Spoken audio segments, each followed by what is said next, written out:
Hello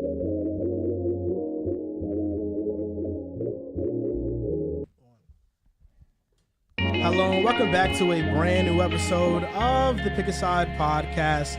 My name is Joe Moran and I'm here with Andrew Velez and Joe Dehls. And this is now episode 243. In this episode, we're going to debate who had a bigger collapse between the Jets and the Dolphins. If the Eagles miss Hurts, Brian Daboll's Coach of the Year case. If it's time to admit Brock Purdy is legit. React to Donovan Mitchell's 71-point game, Warriors win streak, and our picks for Week 18. Final week of the NFL season. I feel like my headphones. We good? Yeah, you can't hear anything in the headphones, bro? I can. Just something sounded off. Can you guys hear well? Oh, I can hear. Okay, I'm better now. I think it was the music. Well. I think it was the music. I don't use these headphones. The music was loud for sure. Okay, it was. It was louder than usual. It was loud. It was. Hey, I wasn't upset. I was vibing. It's a great vibe. But how we doing today, I was boys? struggling to get my voice because of how loud the in music front of was. the beat, yeah, In front of the beat. Yeah. Do you have like a flow you go with when you're? No, I don't. No, I could flow though, but my weekend was good. Okay. My weekend was good. Good to hear, man. Yeah, a lot of good stuff happened. You know, the Jets lost. A lot of good stuff happened. The Jets lost. For him, it was good. Now, for me, it was a bittersweet moment because I definitely would have loved to see us in the playoffs. But I just think this was a reminder to everybody that, you know, it was more than just a Zach Wilson issue. That's what I was happy about. I thought you were just going to say reminder that the Jets are, you know, just the Jets. Maybe. Mike White playing with cracked ribs kind of put up the same numbers that Zach Wilson would have. You know what? What really is crazy about it was your whole point was now that you upgraded at quarterback, there's no way you're going 0-5. Yeah, I don't want to make excuses for Mike White. He didn't look like the same quarterback than pre-injury. It's really tragic, man. I'm not throwing that out as an excuse, against but the Bears? Just watching the game. I mean, he was good against can't beat the Minnesota, Lions? He was good against the Bills. We couldn't. You can't beat the Close. Jags. 12 points. The Jags was an embarrassment. And the Can't Seahawks. beat the Seahawks. Bro said a quarterback that was 0-6 in the red zone was good. Come on, he was 0-6. We were terrible with Zach Wilson. We were a field goal machine. We were a field goal kicking team with him. To be fair, Braxton did drop a touchdown. He dropped a touchdown. That could have, and that might have been the game. Could have won us the game. He also had to drive after Shoulda, woulda, that coulda, and, though. you know, an interception. Yeah. Zach Wilson put up 12 points against the worst defense in the league. What's the worst defense in the league? Detroit Lions. 12. He had 2 touchdowns. There's more touchdowns than Mike White had versus Seattle, They put up Minnesota, 12 Buffalo. games. They put up How much did Mike White put points. up? Against who? Against the Seahawks. We have 6. Okay. It was a bad game. It's tough. I'm just saying, it's tough. It was arguably your worst performance of the season. Yeah. Nah, I mean, like, and you guys were horrible against the Pats. Regardless, I'm gonna give my apologies. I don't really care what happens to the Dolphins. It doesn't move me. I want them to lose. I don't really care either way. Who, the Dolphins or I want to go out on like not a high note, but not fucking a 6-game losing streak. But I also understand if we lose and some things go right, we get a top 10 pick.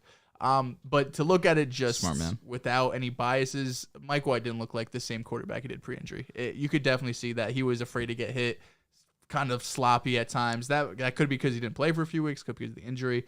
But that doesn't stop the fact that I was insanely wrong. Listen, this Jets there team. is hope that you don't go 0-5. There is hope. Yeah, I think we do beat the Dolphins. Skylar Thompson, Mike Glennon. It doesn't I got a change the question fact for you, this team Drew. choked.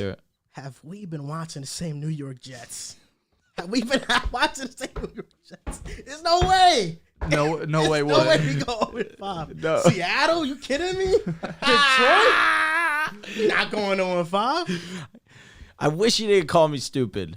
Yeah, I wish I didn't call you mean names, but I'll tell you this: am I giving my apology now or during the segment? You know, yeah, facts. You know, let me hear it now. Okay. I love to hear this. Yeah, we're already talking about it. Andrew Velez, my dear friend of 10+ years, I am deeply, deeply sorry that I questioned your football knowledge, that I questioned your unbiased opinion about the New York Jets while I sat here and let my fandom get in the way, and I saw the vision with a possible competent quarterback and a great defense, and just winning one game is all I wanted. That's all Mike you White, asked for. Zach Wilson, Robert Saleh. Zach was close. This Jets team, all I wanted was one win. Because if we were one win, we're a win-and-in situation with the Miami Dolphins going against Skylar Thompson. This team couldn't win one. You would have won. So insane. Just needed this 2 team wins. didn't show up against the Seahawks. It didn't wins. show up against the Jaguars. It barely showed up against the Lions. Facts. Embarrassing. And I'll tell you what, with these Jets, I'll do it again next year. I'll do it the year after that. And I'll do it to the day I die because this is my team. But I do have to apologize to Drew for calling him stupid and whatever other words I used, going on this insane rant saying it's impossible this Jets team goes 0-5. We have the worst quarterback play in the NFL. I don't think it's that close. It's a take I did not want to be right about. Yeah, I don't like the Miami game. I really do think we'll win because Skylar Thompson and Mike Leonard are both. And the defense is still good. I mean, didn't have a good game against Seattle, but the defense is still really good. I think our defense will probably outscore our offense against Miami. Like we could get a pick six and score 2 field goals, and we could win 13-6. Skylar Thompson is horrific. He is horrific. He's very bad. So if you lose this game, it's insult to injury. You guys are really. I haven't seen a team collapse this much. In a while. It's a bad collapse, and we'll get into more of the Jets collapse later, but I did want to start the show with the apology because it is warranted. I owe you some meat. That's a fact. 5 guys. That's a fact. 5 guys. Absolutely. That was we'll get a burger. A burger. Yep. Should get a grilled cheese sandwich. That's exactly. I've actually been itching for that. That's exactly what we're gonna get. So yeah, I've been hearing great reviews about it. It was amazing. Can't wait to have it again. Hey man, I appreciate that, man. Anytime. You know, it was definitely needed. Take my L. But appreciated. Take my L. It is what it is, man. I wish it wasn't you know? I do. Just want to see my guys in the playoffs. It's been You didn't ask for a lot. You asked for 1 game. 1 game. These motherfuckers. Motherfuckers going to give me 1. Bastards. Bro, insane. Sad life we live in. That was funny.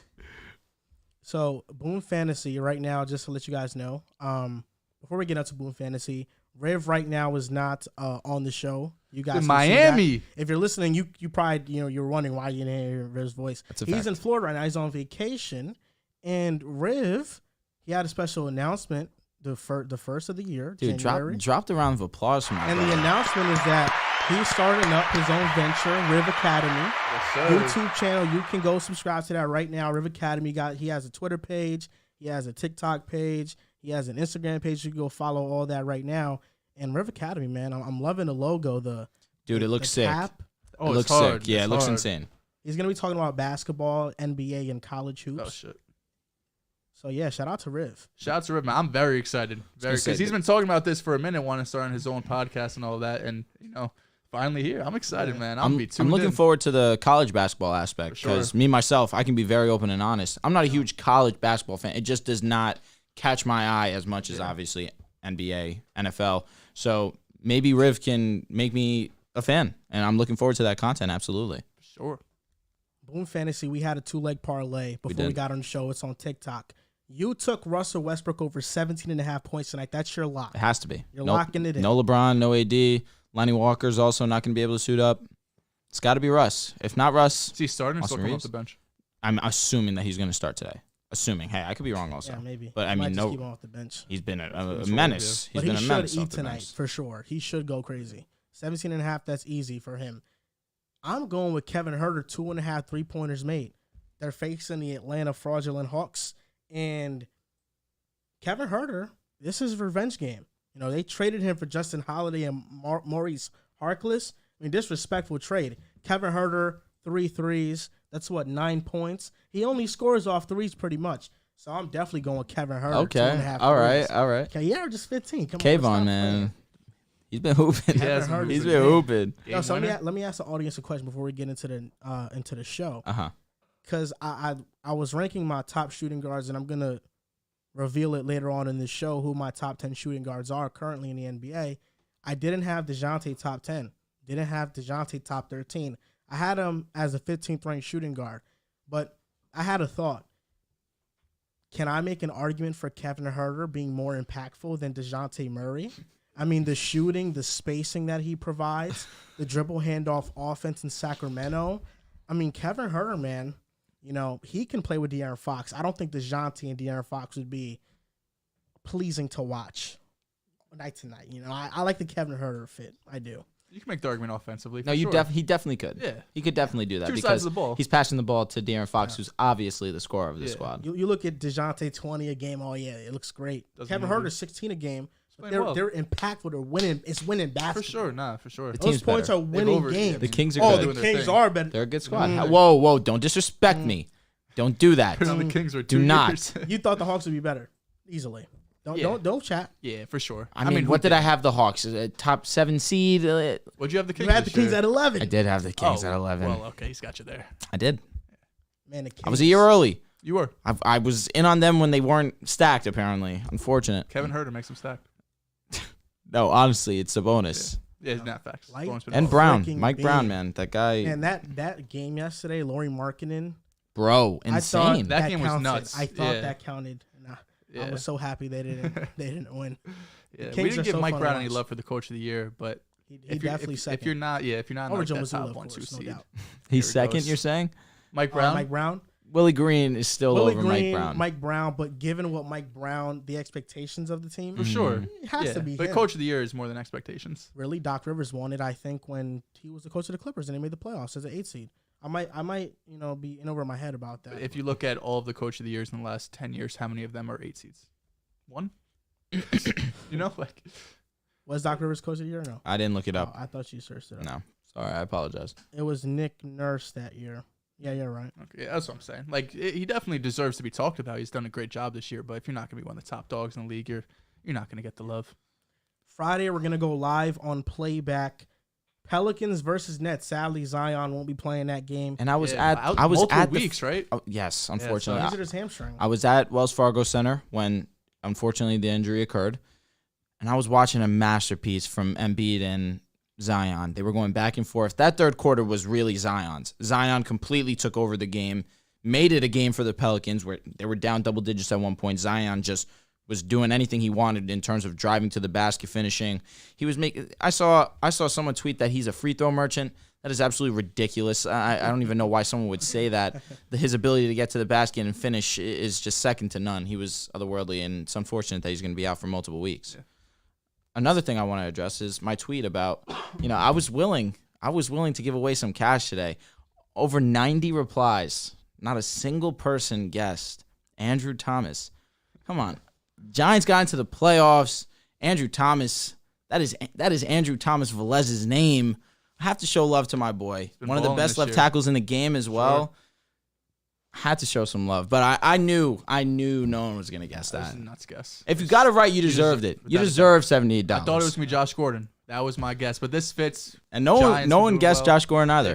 They wouldn't have guessed you. I knew you had a jersey. If I were to guess, it would have been Surtain. Yep. Tua. A lot of good guesses. Daniel Jones was. I saw that so many times. I laughed at Kevin Durant because him and we've made amends. We're cool again. Saquon, of course, saw that there. A bunch of PS2s. Saquon, that's a great cop, but I think PS2 has to be next. But yeah, absolutely. I knew no one was getting it. Yeah, that'd have been nuts guess. Wanted to get that out of the way before we got into the thick of the show. Yep. So getting on to the first topic of the show. We didn't record yesterday because it was a day after, tragic event that we saw on Monday Night Football. Bengals, Bills, Damar Hamlin injury. Really the first time we've ever seen something like that, especially in football. And I just want to get your thoughts on it. I think we owe it to the audience to talk about this serious of an issue. So what are your thoughts, Drew? It's tough to sit and put yourself through watching that. It wasn't one of those plays where you expected the result that occurred. It looked normal. T. Higgins just lowering his shoulder, trying to get a couple more yards. And for Damar to just go down the way that he did really just shocked the world, absolutely. When a player goes down for as long as he was and they're administering CPR for as long as they were, it's not normal. Nothing of that circumstance was normal. This is the most irregular thing that we've seen in sports since you and I were talking about it, Owen Hart. That really was the only time in sports, at least that I can remember, that we witnessed something of this magnitude, where Owen Hart unfortunately passed away live on camera, live on air. But WWE continued the game. And the NFL got a lot of scrutiny for waiting as long as they did to postpone the game, which I thought was fair, the criticism that they received. But ultimately, they made the right decision to postpone the game. It was very tough. The guy's my age. He's 24 years old. And to go through an event like that, it gives me goosebumps. It's hard to talk about without getting choked up, honestly. Just send my thoughts and prayers to Damar and his family, of course. It's been amazing, the response that he's gotten, the charitable donations that they've given to his toy drive. In less than an hour, over $1 million donated. It's been great to see all of sports unite together and stand with him.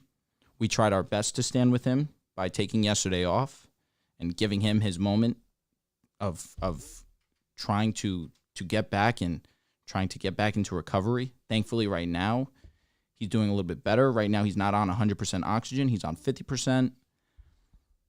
For a hit like that, it's just one of the most rare things you'll ever see. To go into cardiac arrest because of impact, you don't really see. It really doesn't happen. It's really something that you only read about.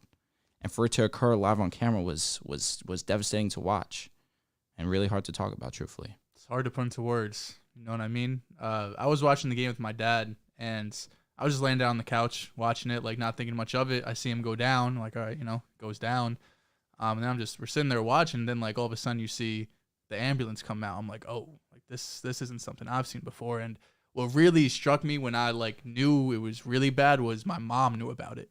My mom came out and she's like, what happened to this football player? Like I saw on Facebook. I was like, my mom doesn't watch any sports. For sure, man. So once my mom came out and said, I saw this player got hurt on Facebook, what happened? I was like, oh, this is bigger than just watching a Monday Night Football game with my dad, right? It's something that's going to be talked about and resonate for, forever, really. And it is really sad because you see all of these, Damar Hamlin wasn't this well-known player, right? He wasn't this all-pro type guy that everyone knew, like a lot of the players the Buffalo Bills have on their roster. But you see all of the clips that come out afterward. I know he was on a podcast just a few weeks before saying how grateful he was to be in this position, how he held his teammates' hands a little bit tighter because you really don't know when that's going to be your last day, when that's going to be the last time you'll see him, no matter what the case might be. So he just seemed like such a genuine guy and someone who had worked so hard, 6th-round pick, someone who, had to strive his whole career, finally achieving his dream, finally being in the NFL, playing in probably his biggest game of his NFL career,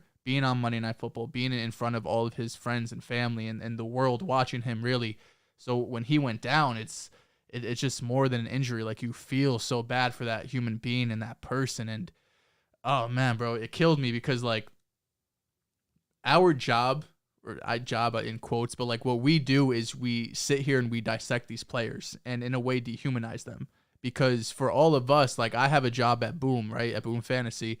And nobody goes on a podcast and talks for 3 hours about my mistakes I made or the good suggestions I had at work, right? Like nobody talks about it. It's just me and my company. But when you're on such a platform in professional sports where you obviously are making a ton of money, but you have all of these people constantly dehumanizing you in a way in terms of like speaking about your play and speaking about you as a person and a human being when they really don't know who you are as a person.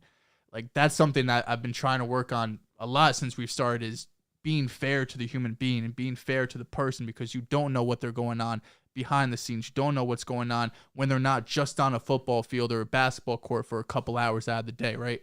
So when you see something like that happen, it really brings back to reality, like what matters and what's important. And God willing, he's able to pull through. I know there's been reports recently saying that he is showing, signs and positive signs that he'll be able to bounce back from it.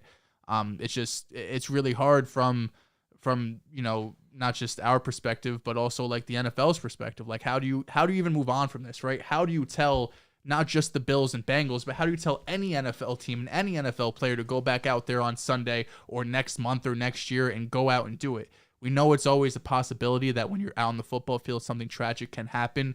But when you see something to this extent, it really resonates with, I'm sure, all of the players across the league. And it is really beautiful to see everyone come together and support him and support his foundation and, what he stood for with this toy drive that I'm pretty sure he's been doing for multiple years now. It's great to see it's up to, I think, over $3 million now. Insane. So, prayers for Damar Hamlin. We're all praying for you from the Pick a Side family and, the rest of the world that hope you make it through. That was wonderfully said by you, too.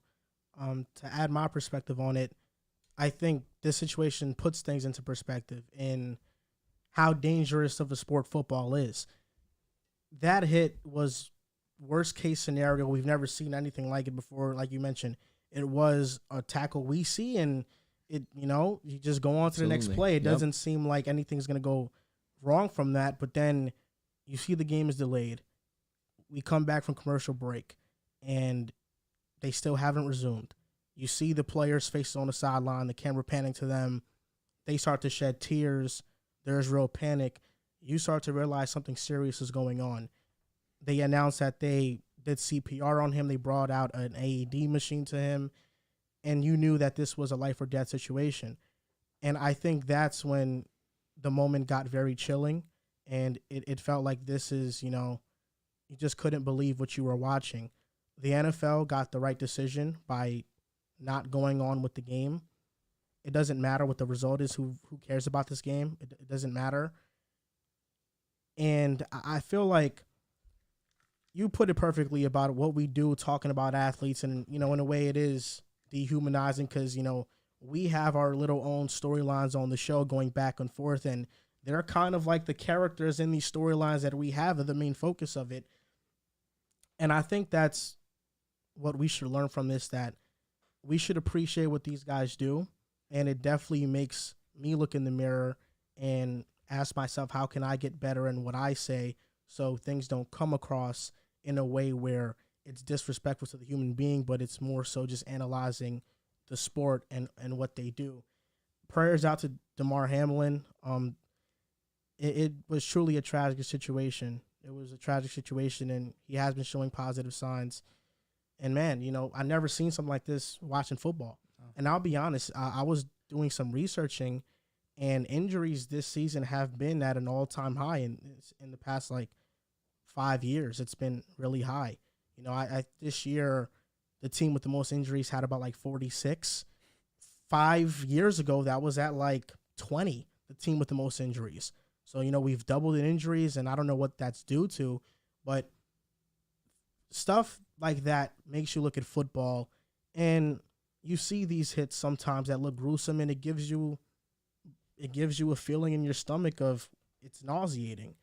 Football is a tough sport, and I can understand how people can view what happened and not want to watch football for a period of time because something like that is hard to recover from. So, it is difficult. And I want to say this last thing. I feel like in moments of tragedy, we don't give ourselves enough credit as human beings for how we are able to empathize or sympathize with situations. The toy drive that he had that raised over $5 million now is a prime example of when we come together with love and compassion, we are able to do something very heartwarming and special. And to the opposite side of that, I think that, especially on Twitter where we have opinions that are loud and everybody has a voice, the policing of how people handle trauma, I don't think is the right approach. And most of the time, people say something, you take it the wrong way, and there's just this flood of negativity. Some of it is warranted, some of it isn't. And I say that because we have to have compassion all around for people and how we may mean something and how we may have said it. And that's my stance on this whole thing. I hope that he recovers. He's been showing positive signs, so that's a great sign. But it was truly a horrible moment for all of us to watch. Sure, man. Yeah, I just gotta hope he gets through it. And it's sad because the NFL has tried to limit injuries, right? You don't hit as much in practice. The OTAs and training camps aren't nearly as grueling as they are as in previous years. And even in-season practices, they don't hit probably 90-80% less than they were 5 or 10 years ago. It's such a violent sport, and the NFL, you could really only do so much, right? Like you guys said, this is a play you're gonna see every Sunday in every game, probably 20 times per game. That it's unavoidable in a sense, or not even in a sense in reality. It's unavoidable. There's nothing you could do. You could limit all of these defensive player rules and limit hitting in training camp and practice and all of these things. But at the end of the day, you have 230-pound men, some bigger, some smaller, going at each other at full speed, wearing hard helmets and padding and, trying to go through another human being, trying to physically outmatch another human being. And someone with that size and that speed, injuries are going to happen, and tragic things are unfortunately going to occur. And no matter what you really look at the NFL, it's very easy to say oh, you could do, all of these different things to improve player safety and health and long-term health. But I think the biggest thing the NFL can improve on is really improving like the insurance packages they're doing. I know Damar Hamlin right now, if he retired, he would not be eligible to get life insurance from the NFL because he hasn't been in the league long enough. That's one thing that I think you could definitely look at the NFL saying, if you play a snap, if you're on the practice squad, it doesn't matter if it's for a day or if it's for 10 years, you should be getting life insurance. You should be straight no matter what happens to you if you're on the football field. Because that's the one area the NFL has definitely got criticized for in the past, but not really something that I've seen brought up this run around with this situation, because in terms of on the field play, there's really not much more you could do with what the NFL has done. So that's just the one thing I would like to see change, because in this situation, like Damar Hamlin should be covered. He shouldn't have to worry about anything for the rest of his life. And that goes to, the hundreds or maybe thousands of players that are playing now, have played in the past, and will play in the future, that if you're a 7th round pick, 6th round pick like Hamlin, an undrafted guy, and you're just around for a year and something tragic happens to you, not even to this magnitude, but even a career-ending injury where you're all of a sudden going from this NFL star to now your whole life is different, and you weren't expecting this, and you're not really covered, and you don't really have a second option because this was your dream all along. So I definitely think that's the one route the NFL should go. Look at the situation, and say how we can improve. You spoke about on-field play, and the first thing that comes to mind is T. Higgins did nothing wrong in that situation. T. Higgins tried to extend to get more yards, and for those that feel that they need to place blame on someone for this incident, let's stop doing that. It's completely irrational and, to a degree, disrespectful to T. Higgins to think that he would try to injure Damar in such a fashion. There's no way you could ever convince me that T. Higgins was trying to go out of his way to hurt him. And those that try to claim that, it speaks more to their character, because you saw how T. Higgins was shaken up. He was with his mom in the locker room. It's like, why is that even a thought that enters someone's head? I just wanted to make sure that we address that also. This is something that had to be addressed, and we're going to attempt to move on from it with our next topic, Mojo's biggest Week 17 risers. Now, I have 3 players specifically that I want to talk about. Let's hear it. First is Jarrett Stidham. Dude balled. Second is Mike Evans, 3-touchdown game. Another man who went absolutely crazy for the first time basically all season. And the third player, did y'all notice the jersey in the back? Is that Sam Darnold? Is that another former Jets quarterback having success? I mean, the Zach Wilson belief is getting stronger with this one. This latest example. Oh, it is Dehls. Did y'all see the Jets? They're riding with Zach Wilson. I did see through hell and high water. Through hell and high water. Yep. And Douglas said he's not moving him. I mean, who would take him? I'll believe when I see it. We'll see what's true. Trade for we'll see what's true. We'll see what's not. I don't believe any of these reports yet. I don't. I don't either. It's a GM trying to maximize trade value possibly. But let's talk about Jarrett Stidham first. Now, on Mojo, he's up 96.69% from 1 week ago. $1.50 to $2.95. And I mean, what are your thoughts on his performance? 365 yards, 3 touchdowns, 2 interceptions. We talked about Carr last week, and we're like, where do they go from here? I mean, this guy, Jarrett Stidham, he balled. Dude, he balled. He definitely made some really solid throws, but more so, this speaks onto McDaniels. Because if Stidham went out here and laid a stinker, which I think we all were expecting, we would have been drilling McDaniels and absolutely crucifying him for making this decision, especially for how much we supported Derek Carr. And for Stidham to go out here and make it a game with the league's best defense, Josh McDaniels, with this one performance, saved his job, whether it was in question or not. He gave himself an extension with this game against the Niners. Stidham made some great throws, but a lot of it goes down to Devontae Adams being a superstar as well, making some insane grabs. But let's not take away from the fact that Jarrett Stidham had a good game as well. Had a great game for what the expectations were on his name. I thought this was going to be possibly the biggest blowout of the NFL season when we walked into this matchup. This 4 o'clock. I'm looking at the 4 o'clock window, and me and my girl were actually in the city. So like I just had the Jets game on my phone. I wasn't even watching like Red Zone or anything. So I was like, there's nothing else to watch. And all of a sudden, I'm seeing the people on Twitter going crazy over Stidham. He has 3 touchdowns, no interceptions, like 230 yards. Hold up, I gotta watch this Raiders game. And Stidham, I mean, far blew away my expectations. I did not think there was any world that Stidham was going to come in and be even competitive against the league's best defense and one of the top 3 teams in the NFL. I do think McDaniel should get a lot of the credit. I don't think he was in danger of losing his job this season. No. I don't think that's what you're saying, but in terms of like if he was, got off to a slow start next year, maybe, right? This could definitely point him in the right direction. Does that mean you go into next year with Jarrett Stidham as your QB1 and have no backup plan? Not sure about that. He is a career backup to this point. I mean, Stidham was someone who was on New England before. Obviously McDaniels has some sort of, feeling about him that he likes him or thinks he could run his system well. You have to give him credit for that. He played really well, even though, you have superstars there. And Waller made a couple nice plays. Tay, as you mentioned. I thought they used him really well. A lot of play action stuff, boot stuff to get him in rhythm, especially in the beginning of the game.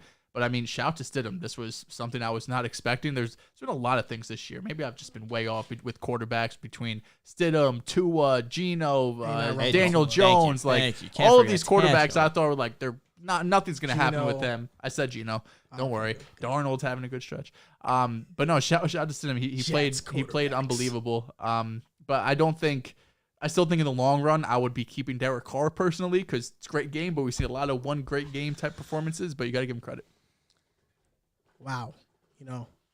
Jarrett Stidham, this guy. We have a lot of conversations off the podcast, and this is a guy I've been telling y'all about. I've been telling y'all that. Why are you entertaining this? He makes some noise. Because they think he's telling the truth. Doesn't like it. I'll tell you right now, he's lying. He's lying. Go ahead. Is he serious? Are you going to let him do that, Drew? I'll be honest. That was it was unnecessary. He's gonna throw around. He called Jarrett Stidham. Why can't we know he didn't? It's not my fault. Y'all can't recall drunk conversations. Is that what it was? It's not my fault. I'll be saying it. Y'all just be like, yeah. No, but Jarrett Stidham, man, this guy, he was really impressive. I'm just gonna say that. I'm just gonna say that. I thought that the Raiders, without Derek Carr, they were gonna lose badly, and it was gonna prove that Derek Carr is gonna be very missed. But Jarrett Stidham was poised in the pocket. He made gutsy throws. And you said Devontae Adams being Devontae Adams on that one catch where he beat Ward, I believe it was, for sure. But this other big-time grab he had for the touchdown, I mean, that was all Jarrett Stidham. Hufanga lurking on you. Yep. Devontae's wide open, and you know you're going to get hit. And you just release that ball. It's pinpoint accurate. Jarrett Stidham was impressive. He showed off athleticism by evading pressure. I actually thought that there were a few times where he could have waited for the concepts to develop a little bit, and then he would have had a pretty good gain. Sometimes he would scramble out the pocket, and there was a throw to be made, and he would still scramble. So to me, that's him getting out the pocket and now not keeping his eyes down the field. But overall, a good game by someone who stayed ready. Yep. And the NFL is all about opportunity, and he stayed ready. He took full advantage of that. And the 2 interceptions weren't that bad, in my opinion. Second one was unfortunate. The first interception was a tip ball at the line of scrimmage. For sure. The second one, Nick Bosa bull rushes Colton Miller into him. And Stidham made throws where he looked like he didn't feel the pocket, and one of those, it came to his detriment. He didn't care about the pressure. He made the throw anyway. He got hit, it threw the throw off. It was wobbly, intercepted, but Stidham was good, man. Stidham was good. I was shocked. Again, for going against the best defense in the NFL, this was amazing. The thing is, he was up 97% on Mojo from last week. You said it maybe a few months ago. Backup quarterbacks. And Mojo backup quarterbacks. We have Sam Howell starting this week. Maybe go ahead to get in. I'm sure he's up already. You could have doubled your money, damn near doubled your money if you invested into Jarrett Stidham. Insane. Last week. He had such a great performance, too. Watch out for Howell this week. Might rise up on Mojo. And I tried to do that with Malik Willis. Yeah. And you did it with Mike White, right? I did it with Mike White. I took it out. Okay. I took it out. I remember you shorted Zach. I don't remember you. After the Bears game, that was I took Mike White out. Mojo's been cruel lately to me. Yeah. Because Tua's really? just been. At one point, I had made clean over $1,000 with Tua. Where you at now? Like $450. Calm. Yeah. Calm. Still hurts. It does. I contemplated when the concussion news happened. I contemplated cashing out for sure. Do you remember how much it was at? I was at like 700-ish. Oh, so it dropped that much. Yeah, I took a hit, a big one. That's unfortunate. Yeah, it is. But that's why I just like, this is going to be it's the lowest it's ever going to be. Why would I cash out now? Yeah. I mean, sometimes, just got to just invest in what you know. That's Mojo's motto. Invest in what you know. There it is. You know Tua to be good. That's your prerogative. That's your perspective. Yeah. So for sure, for sure. I think that was a respectful way. Yeah, You couldn't have said it more respectfully, honestly. Next player that went up, Mike Evans, up 5.52% from $21.93 to $23.16. 10 receptions, 207 yards, 3 touchdowns. And to let you guys know how these percentages go up, you see Jared Stidham was volatile because the career projection for him is still up in the air. Where for Mike Evans, he's a solidified receiver. 7 straight 1,000-yard seasons. There's not much he can do to bring his price up drastically, but he did have a sizable return this past week, going up 5%, and he was cooking C.J. Henderson. Yeah, I think they said it was his first touchdown since week 5. Yeah. I believe that's what it was. Him and Brady have not been on the same. And I saw a funny. Don't count Brady out in the playoffs. I try to tell you. Yo, that's a fact. That is a fact, honestly. They played the Cowboys round 1, probably, right? Why can't it's Tom Brady? They beat them week 1. Jesus. With Dak. You know how Brady made that video? If you sat Mike Evans in your fantasy football playoffs, you should go and take a hard look at yourselves or something like that. And then someone stitched in and said, I can guarantee you that anyone that has Mike Evans in fantasy football, their season is over already. Yeah, because Tom Brady and Mike Evans have been some of the biggest disappointments in football this year. Yeah. But to speak on Mike Evans, absolutely, and his amazing game, because it was nothing short of amazing, spectacular, honestly. What is this now? 9 seasons? 8 seasons? 9 seasons in a row of 1,000? The first ever to do it consecutively.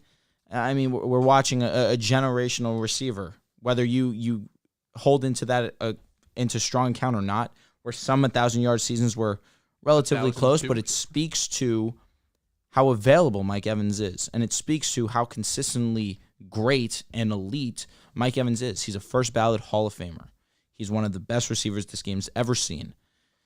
And he's just going to continue to be great so long as he suits up those cleats. Absolutely. Yeah, he's missed, 1 game this season? I mean, he is the definition of available. He did it with Jameis, obviously doing it with Brady's. You probably do it with Jameis, you could probably do it with Brady. I mean, Mike Evans has been great. I think the only thing that's probably stopping him from getting the respect maybe he deserves is that he doesn't have as many truly elite seasons. Like the touchdowns are always there, but like you mentioned, he usually sits around like 1,000 to 1,100 yards. He only had 2 seasons of 1,300 plus. Yep. I think that's the only thing that really stops people from when we have like these top 10 wide receiver lists. Like we usually have Mike Evans in the top 10, but it's always like 9, 10. It's always at the back half, and I think the only reason is because he lacks those truly elite seasons of like Justin Jefferson putting up 1,500 yards, Tyreek Hill doing it in Kansas City and Miami now, Jamar Chase coming in his first year, and obviously guys like Devontae Adams and Julio Jones and Hopkins, who was more in his era compared to these newer guys, coming into the league now. But yeah, like you said, he had a 1,500-yard season in 2018, 1,300-yard season in 2016.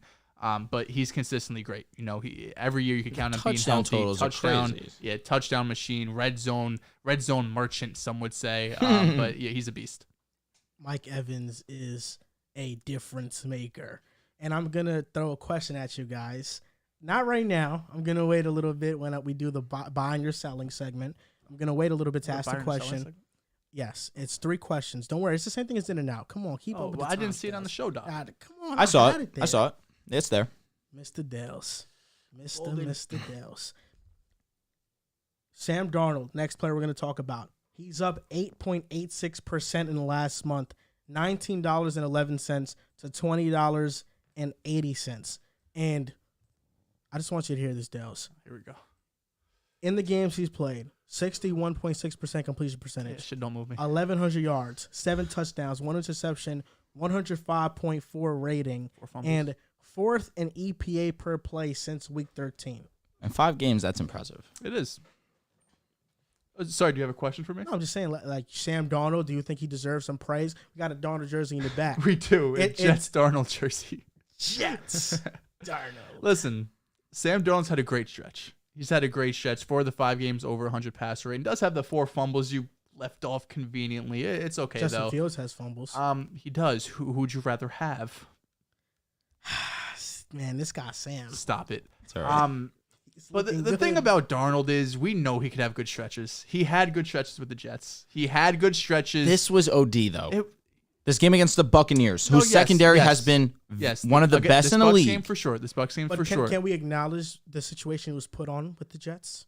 Yeah, it was a but terrible we've always situation. known that. We've always known that. But even still, he had flashes. He did. That Cowboys game was amazing. Cowboys, Packers. But I think you're seeing him. A great offensive line. The Panthers got a great offensive line. You know, for the most part, a steady run game. DJ Moore, a viable receiving target. Harris Marshall's been playing well. In New York, his best target was Robbie Anderson. Yeah. You know, that's who it was. And he's going to Carolina, and now you see Matt Rule is out. Steve Wilkes brings some structure to the building, and he's playing much better. I don't think it's a coincidence. I like Sam Darnold. I'm not gonna say the Joel is gonna have this every Jets agenda who leaves the Jets now. You know what I mean? Like that's gonna be his thing because it's Zach Wilson. I get it and I respect it because if I was in your position, I'd be running with the same agenda. We're starting off 2023 the way that you would expect it with Joel. We were leaving Zach. You literally tweeted. I'm sorry. Did I steal your thunder? No, not at all. I'm sorry. You tweeted. I'm leaving Zach Wilson in 2022. Happy New Year, by the way, Pick a Side fam.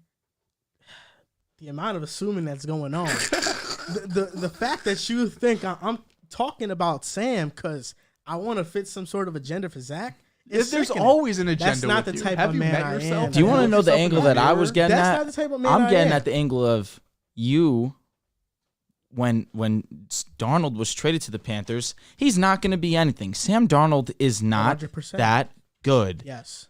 And then? But now suddenly, it wasn't even now. After that 2 years later? After that 3 or 4 game stretch last year in Carolina before CMC went down, he made a TikTok saying I was wrong. You said you have a TikTok saying how well Sam Darnold had been playing. I said he was playing well, but I didn't say I think he's gonna keep it up. I never said that. Is this not what you're saying right now? But now here you are. It sounds like now here you are. But are you not buying into this? His performances. You're not buying into it? When did I ever? But why is the Darnold jersey up there then? Or tell me, sorry. Can we not praise a man for overcoming his Jets demons and Joel, elsewhere? Are you buying into Sam Darnold? Am I buying into Sam Darnold? The Panthers don't desperately have to draft a quarterback if the option is not what they want. He's a free agent, Sam Darnold. You franchise tag him for $30 million, or you give him 20 Is it plus 30? million? Why do you have to pay? Why can't they just give him $15 million a year? I mean, in the open market, there's a ton of teams that need quarterbacks. You might have to be a little bidding where there's not a lot of quarterbacks out there. If the Panthers can't get one of those top flight quarterbacks, which they won't, most likely, like a Bryce or CJ, and maybe even throw Will Levis in there, it doesn't make sense to move on from Sam Darnold, who's a capable quarterback. It doesn't make sense to not have to pay him. You wouldn't draft Anthony Richardson? No, not with the first rounder. I mean, they're not going to have an insane pick. I think in the later rounds. Really? With 7 wins? Yeah. Okay. Because the Jets are at 13 right now. Got it. So where are the Panthers in? They're probably around in that vicinity. Oh, I'm just saying, can't we just acknowledge Sam's playing well? I think he's made some big boy throws. He's made some awesome throws. Oh, no, for sure. No, you can see that he's gotten better. And this is not just – and when Sam first got to Carolina, my criticism of the move was that, one, I didn't think that Sam was Ryan Tannehill. Ryan Tannehill actually revived his career. I didn't think Sam was that. But they also moved off from Teddy Bridgewater after 1 season, and he had an okay year. I don't think Sam's going to be better than Teddy Bridgewater. And Teddy Bridgewater, when he's healthy, is he's an okay quarterback. You know, you guys won games with him, more games than you won this year with Teddy last year. He's not a bad quarterback. No, Teddy's bad. Teddy's bad. That was my analysis of the situation. And Sam Darnold, I don't think he's going to be the superstar, but I also think that he's a viable quarterback. I think he's a capable quarterback. I do. And oftentimes, the perception of a player is not the reality. I think that he was given an unfair situation with the Jets. Agreed. There's no doubt. And teams around the league look at that, and they're like, wow, Geno Smith, now Sam Darnold. Something's going on in that building. I mean, it took Geno, what, 8 years, 9 He years was finally to given an get here? opportunity. Ben McAdoo wanted to give him an opportunity with the Giants, but when Eli was benched, the fan base hated it, so Geno had to go back to the bench. Rightfully so. Well, Eli was on his last legs in the NFL. For sure, but I mean, he's a Giant legend. I understand that, but Geno was going to be given an opportunity, but then the fan base didn't resonate with it, so he was benched quickly. But Ben McAdoo believed in him. You'd pay Geno too? Would I pay? If I'm the Seahawks, yes. Geno Smith's played very well. Why? It's If I'm the Jets, I'm going to pay Geno. If Geno wants to come back to the Jets, I'm open arms. I don't think they do. I'm crazy. Yes. After I seen Mike White and Zach Wilson, I'm crazy to have Geno Smith come to the Jets. No, obviously I'm kidding me? joking. He's without a doubt an upgrade. I'll go as But far. I mean, Brock Purdy yeah. might be an upgrade. I'll go as far to say that Geno Smith, Derek Carr, it's not signed, sealed in stone. Just Derek Carr, you ride with him. I'll say that. I think Geno Smith is very good. I think it's signed, sealed, and stone. You go with Derek Carr. Now, maybe if you don't want to pay the draft capital. If you're judging the name, yes. If you're judging the play, no. You're going based off just one season where Derek Carr still played pretty well this year.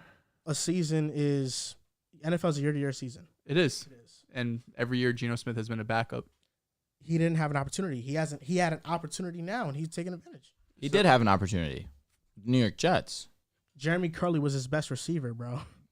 And he had DK and Tyler Lockett. He was very solid. And with the second half of the year, he completely fell off. He didn't completely fall off. The team completely fell off. Let me just generalize it.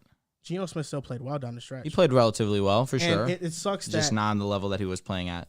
What do you mean? I mean, he started the season at a borderline unsustainable clip. Like Tua. That's up for debate if you want to say, sure. Last game versus the Jets, he has a 103 passer rating. Versus the Rams, December 4th, How many yards did he have? He had a 116 Did he passer have less than rating. 200 yards against the Jets? Probably. 183, 2 touchdowns. Like Geno Smith started the season, he played better than Daniel Jones, but to end the season, Daniel Jones played better than Geno. And I think Daniel Jones is a capable quarterback. Of course. I'm just saying, I think that analyzing their play this season, Geno Smith is not some scrub, bro. I didn't say he was. No, he's not a scrub. And between him and Derek Carr, like Derek Carr does have the reputation, but judging their playoff for this season, no, like it's very similar. And Geno Smith has played better than him this year. That's not even a debate. For stretches, for sure.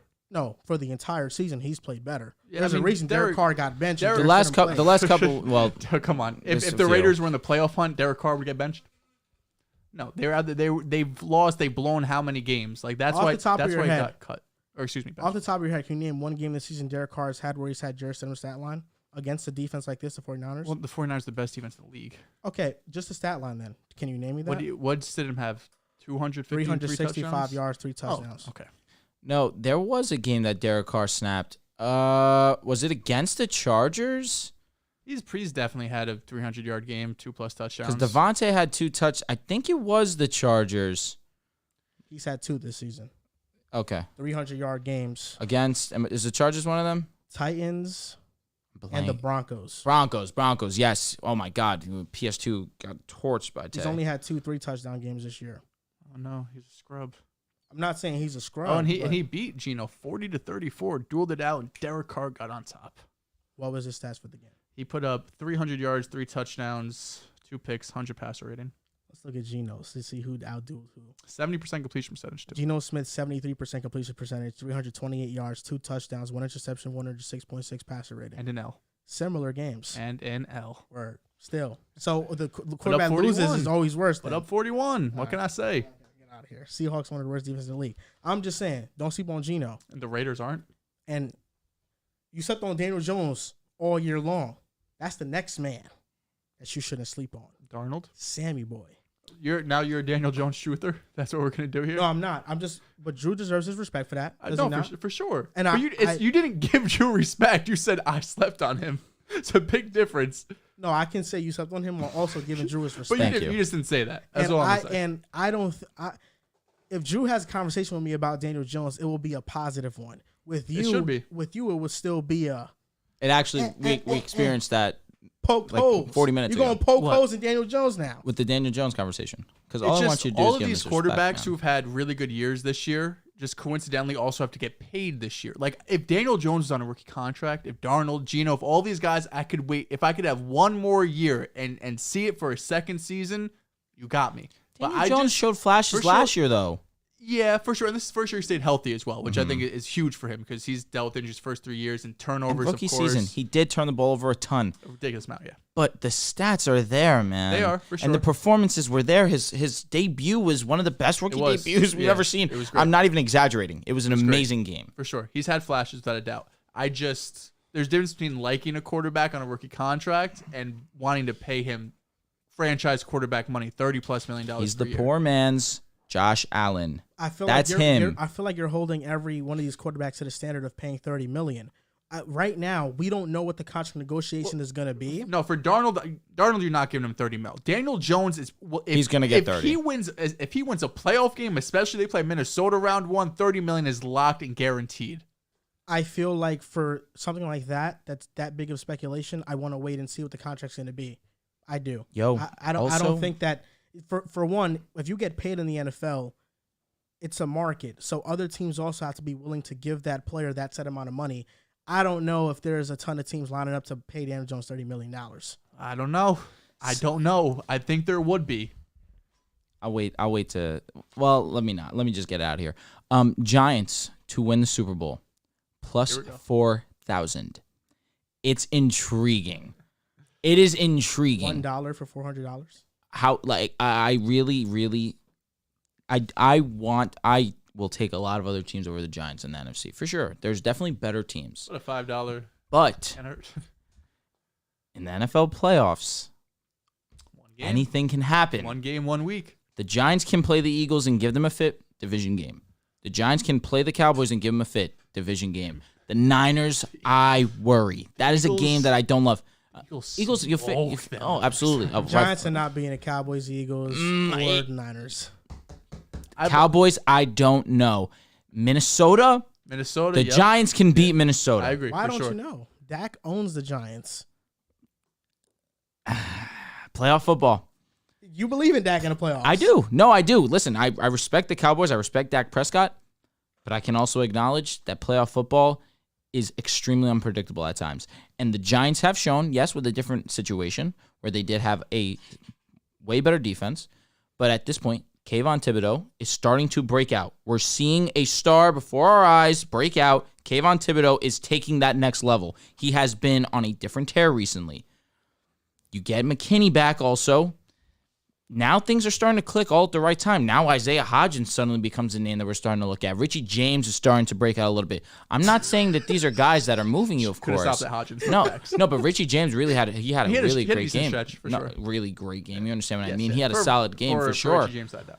But the last month, I was going to talk about it for you may have missed it, but really at this point, we're so far gone.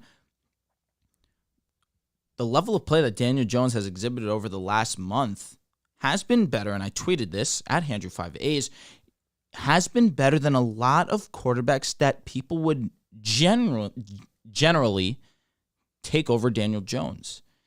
Daniel Jones, over the last 5 games, has over 1,000 yards passing. He has 8 total touchdowns, only turned the ball over 1 time. He is a dual threat that is up there with the best of them. Daniel Jones is one of the better rushing quarterbacks in the league.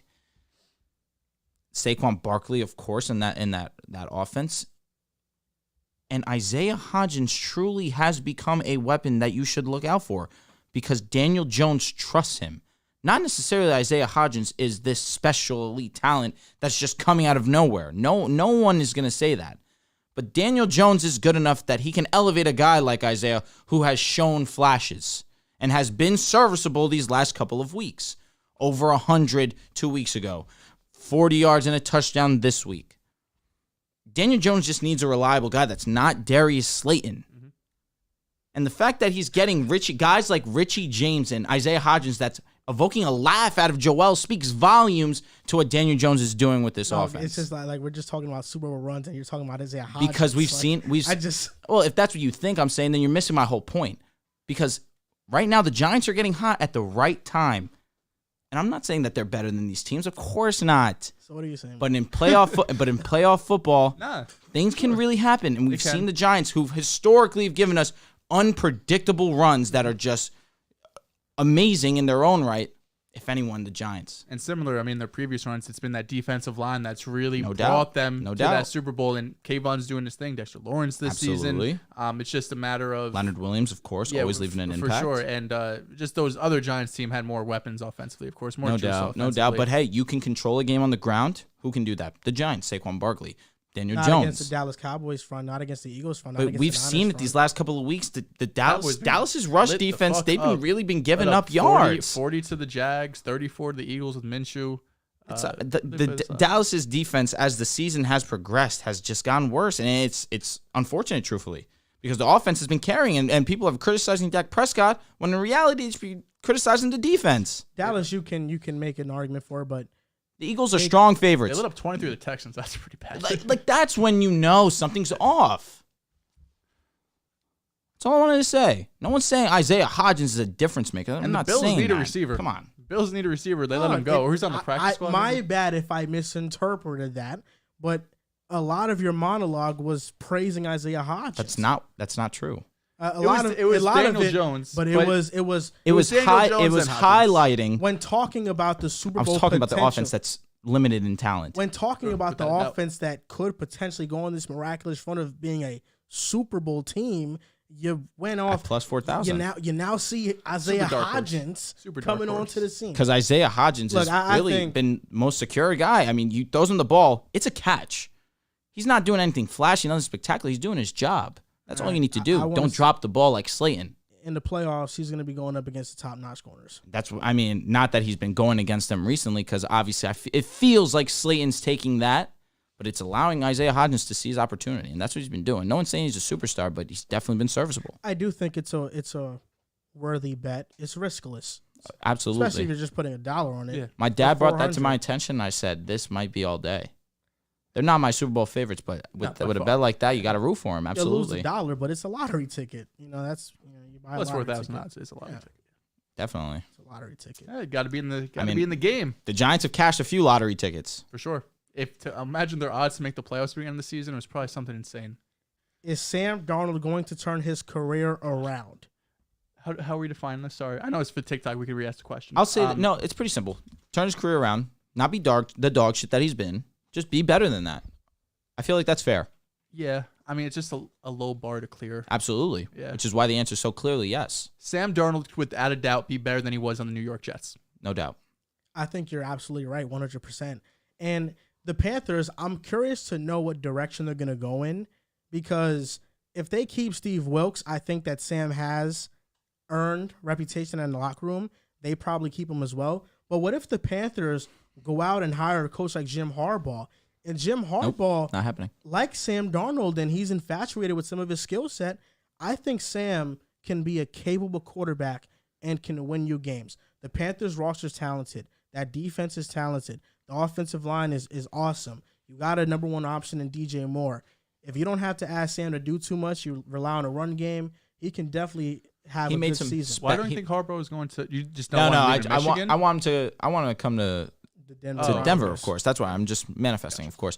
But Darnold made some crazy throws against the Buccaneers. And that last drive where he spun out the pocket, throwing on the run a dart on the sideline, I mean, it was crazy to see, honestly. Yeah, arm talent and physical tools have never been Darnold's, that's never been what's kept Darnold from being a great He quarterback. definitely doesn't have It's been- top tier arm talent, but No, but he his arm talent's can good. make Yeah, highlight for level sure. plays For sure. like we saw this past week. Definitely. It's just been his decision making, his accuracy that's really held him back so far. big part of it is coaching, and he needs a quarterback guru coach. That's Jim Harbaugh. That is number 2. He wants to leave. Is Mike Evans a top 5 wide receiver this decade? I mean the 2010s. Got it. So Devontae Adams immediately thrown into that conversation. Calvin Johnson. Absolutely. Julio. There it is. Larry Antonio Brown, Fitzgerald. whether you like him or not, EB. he needs to be in that conversation. So the answer is simply no. Tyreek DeAndre Hill Hopkins. clears. What about DeAndre top Hopkins 10? clears. Top Hopkins. 10. I mean, we just named a bunch. That was like Hopkins 6. is 6 right there. You think was AJ Green or Mike Evans? That's dicey. That's close. That's 50-50. They're the same player, but I think that AJ, his peak was higher. Although Mike Evans has longevity, which again is why I was giving him his praise before. I think in terms of heights, I would lean AJ Green. I'm gonna go with Mike Evans in this one. That's I like Mike Evans better. Understandable. Yeah, I agree. I do think his longevity though is more impressive. 7 straight 1,000-yard seasons. That's tough. No, the other name I want to mention, Steve Smith. I'm gonna say Mike Evans because Steve Smith. I was gonna say in the 2010s. Yeah, that was at the back end of his prime. for sure. So he's fringe. Yeah, he's fringe. fringe. He's like 8, and that's respect. I mean, again, first ballot Hall of Famer. Do you think Tyreek Hill has done more in the back? I'm taking Tyreek. I'm taking Tyreek. I would take Tyreek. I'm taking Tyreek. What about Brandon Marshall? Another guy that's similar to AJ Green. In terms of the peak, Brandon Marshall was a star. Brandon Marshall never made the playoffs. They did, yeah. No, I mean, it really doesn't matter. What are we talking about? Because AJ Green had chances though. But he's a no, receiver. But they did. Didn't they go to the quarterback. NFC Championship? No, Brandon Marshall wasn't on that team. On that Bears team? Are you sure? No, he wasn't on it. How positive? I'm 100% positive. Did you look it up? And no, he's never been on the playoffs. I promise you, he's never been to the playoffs. He's never been to the playoffs. Correct. Yeah, he talks about that pretty frequently. Interesting. Okay. What's up, John? No, I was just showing the football reference page. Oh, that he wasn't. No, no plus. Interesting. Who was on that Bears team that they made it to the? If you go to Pro Football Reference, his stats are going to show regular season. That's and what. there's no John, tag. John just showed me. Yeah. Yeah, I didn't hear that. Oh, okay. Yeah, no, it's just the cutoff because really 2014 on. He had the great year with the Jets, but 2014 on 700 yards, 1,500 with the Jets, 780, 150, 130 out the league. But his peak, Odell or Mike Evans? Odell's peak clears. Absolutely. Odell's peak, but I'm taking Mike Evans' longevity. I would take Odell. It was just a special player. Yeah, this has turned into like who would you rather have had? No, for sure. I mean, what about Deshaun Jackson? Mike. I would go Mike. Yeah. Although he could just do more. But D-Jackson for sure. Yes. For sure. That's a very good one. Des Bryant. Oh. I'm going Des. Yeah. Des was special. He was special. And I feel like he did it for years too. It wasn't more of like a. He went from Romo, who's a savage. Of course, they were amazing together. He was that good. But that first year, how many years over 1,000 yards he was do you great. think Des had? 4. 3. Okay. He had 96 the first year with Dak. Was the second year? How many touchdowns he had? Did he have double digits? He had 8 touchdowns. 2016 and 2017, he had 6 touchdowns and 838 yards, and then he didn't play after that. Yeah, had Achilles injury. His prime was like from 2012 to 2014. He was an all-pro. He was definitely at the best. 1,412 touchdowns, 1,213 touchdowns, 1,316 touchdowns. He was unbelievable. Him and Romo were amazing. Yeah, he was unbelievable. I don't know if I'd take him. I know. I guess I'm. Evans, though. You'd probably. I am valuing peak a lot right now. Peak. There's an argument for sure. All these players are great. But there's a reason why Larry Fitzgerald, on top of being unbelievable. In that 2016 playoff game, 130 yards, 9 catches, 2 touchdowns. Who? Dez. I mean, he was amazing. And Dez he caught it. He caught it. Simple. Don't get it confused. He had 3 touchdowns in 2 games in the 2014 playoffs. That's one of the biggest robberies in sports. I was looking at first downs. My apologies. He had 0 touchdowns. Fitz was different, though. Fitz was crazy. When they were doing the NFL 100 and they put Fitz in, part of me believed that Antonio Brown deserved to have that final spot. But for the longevity that Larry had and for how many seasons that he was the cream of the crop, it's understandable. And I find myself, to a degree, disrespecting. I just use that because that's the first word that comes to my mind. Larry Fitzgerald.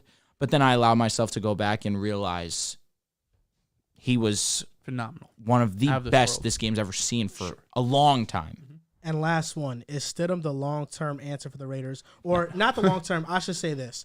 Should the Raiders seriously consider starting Stidham at quarterback next season? Stidham should be the quarterback too next season, but you should not be going into the 2023 season with Jarrett Stidham as your number 1 option on a team that wants to go to the playoffs. Josh McDaniels, this is year 2. You need to see improvement. They need to be in the hunt at the very minimum next season. I don't know if Jarrett Stidham's doing that for you. If next year you draft a quarterback and Stidham's your guy so that you can have this rookie sit and learn. That buys McDaniels time. Absolutely. It buys him time. Absolutely. And on top of that, Josh McDaniels and Stidham do have a history. So that's his quote-unquote guy. Stidham knows the system. So it could work out next year where it allows the rookie to sit, learn a little bit, but at the same time, you get to see what you have in Stidham. I don't think he's the long-term answer. No, absolutely not. But he does allow McDaniels and the Raiders organization a little bit more leniency. the Raiders, if they cut Derek Carr, which is what they're probably going to most likely do, they're going to have a lot of cap space to play with. Like, I think 40 to 50 million. They're, I think, going to be heavy free agent hitters. They're going to be signing players and trying to improve that defense. And Stidham, who knows the system and can be maybe good enough to win games, you could bank on that. But I think the Raiders go on the route of like a Jimmy Garoppolo, maybe Tom Brady if he wants to go to Vegas. I can see that as well. He has a great rapport with Josh McDaniels, so that makes sense. Rapport. Thanks. Rapport. Jets, Dolphins. Now, this has been a topic all year long between who's going to make the playoffs between the Dolphins and Jets. And now it seems like neither team is going to make the playoffs. Both teams collapsed late in the season. I will say the Jets have a playoff win before the Dolphins, although we have the longest drought of any team that hasn't made the playoffs. But we did win a playoff game in 2010. The Dolphins have not won one, I think, in like 20 years. But we're talking about this season. Who had the bigger collapse? And Drew, I really don't know what side you're leaning on. Okay. But part of me, if I want to hear this answer from Dehls first. Really? Because I'm really intrigued with the answer you're going to give, Dehls. I'll be honest. Whenever we have a show topic, I always give it the respect it needs, and I thoroughly think it out and say I'm going to have all of these points. With all the respect to the Dolphins, I don't really care about the Dolphins because I want to talk about the Jets. If you want just my quick answer, who had the bigger collapse, I don't know. The Jets or Dolphins, they both collapsed, I guess. If you want to, I would say the Jets had the bigger collapse because of my 0-5 rant over here. So I'll go with the Jets. But the schedule that they had. For sure. They didn't play the Niners and Chargers and all of these teams. But I want to talk about the Jets because there's something that Colin Cowherd says that always resonates with me. Fan is short for fanatic, right? Obviously something we all know, but something maybe we forget.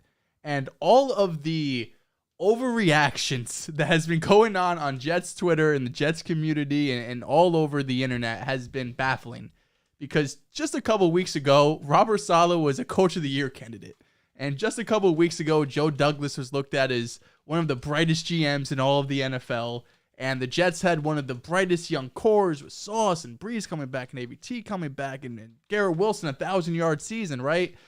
And after the Seahawks game, it's fire Robert Saleh. Joe Douglas, we got to take a hard look at him and all of the roster construction decisions he's made over the last couple of years in draft classes.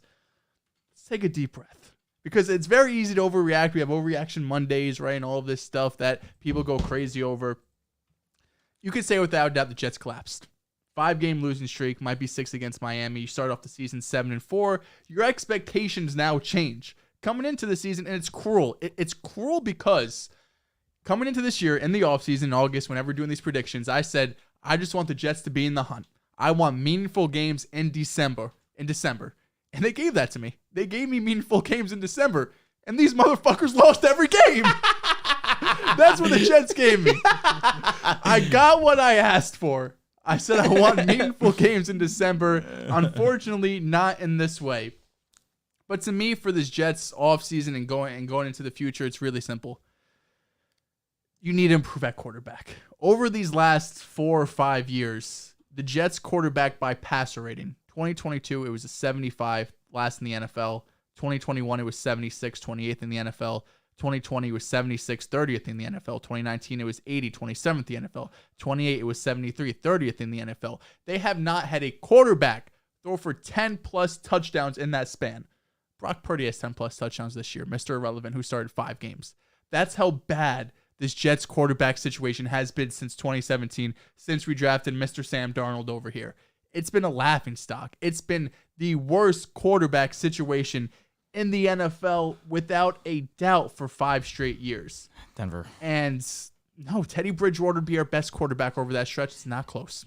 It's mid. Step back 3, Brock Osweiler probably better too. Ugh, legend. Bronco legend. Dude, Teddy Bridgewater, he's not good. Is he better than Zach Wilson and Sam Darnold? All right. Okay. So moving on. A lot of the holes that the Jets team has had this year has had some injuries in the offensive line. People point out safety and, maybe some wide receiver depth.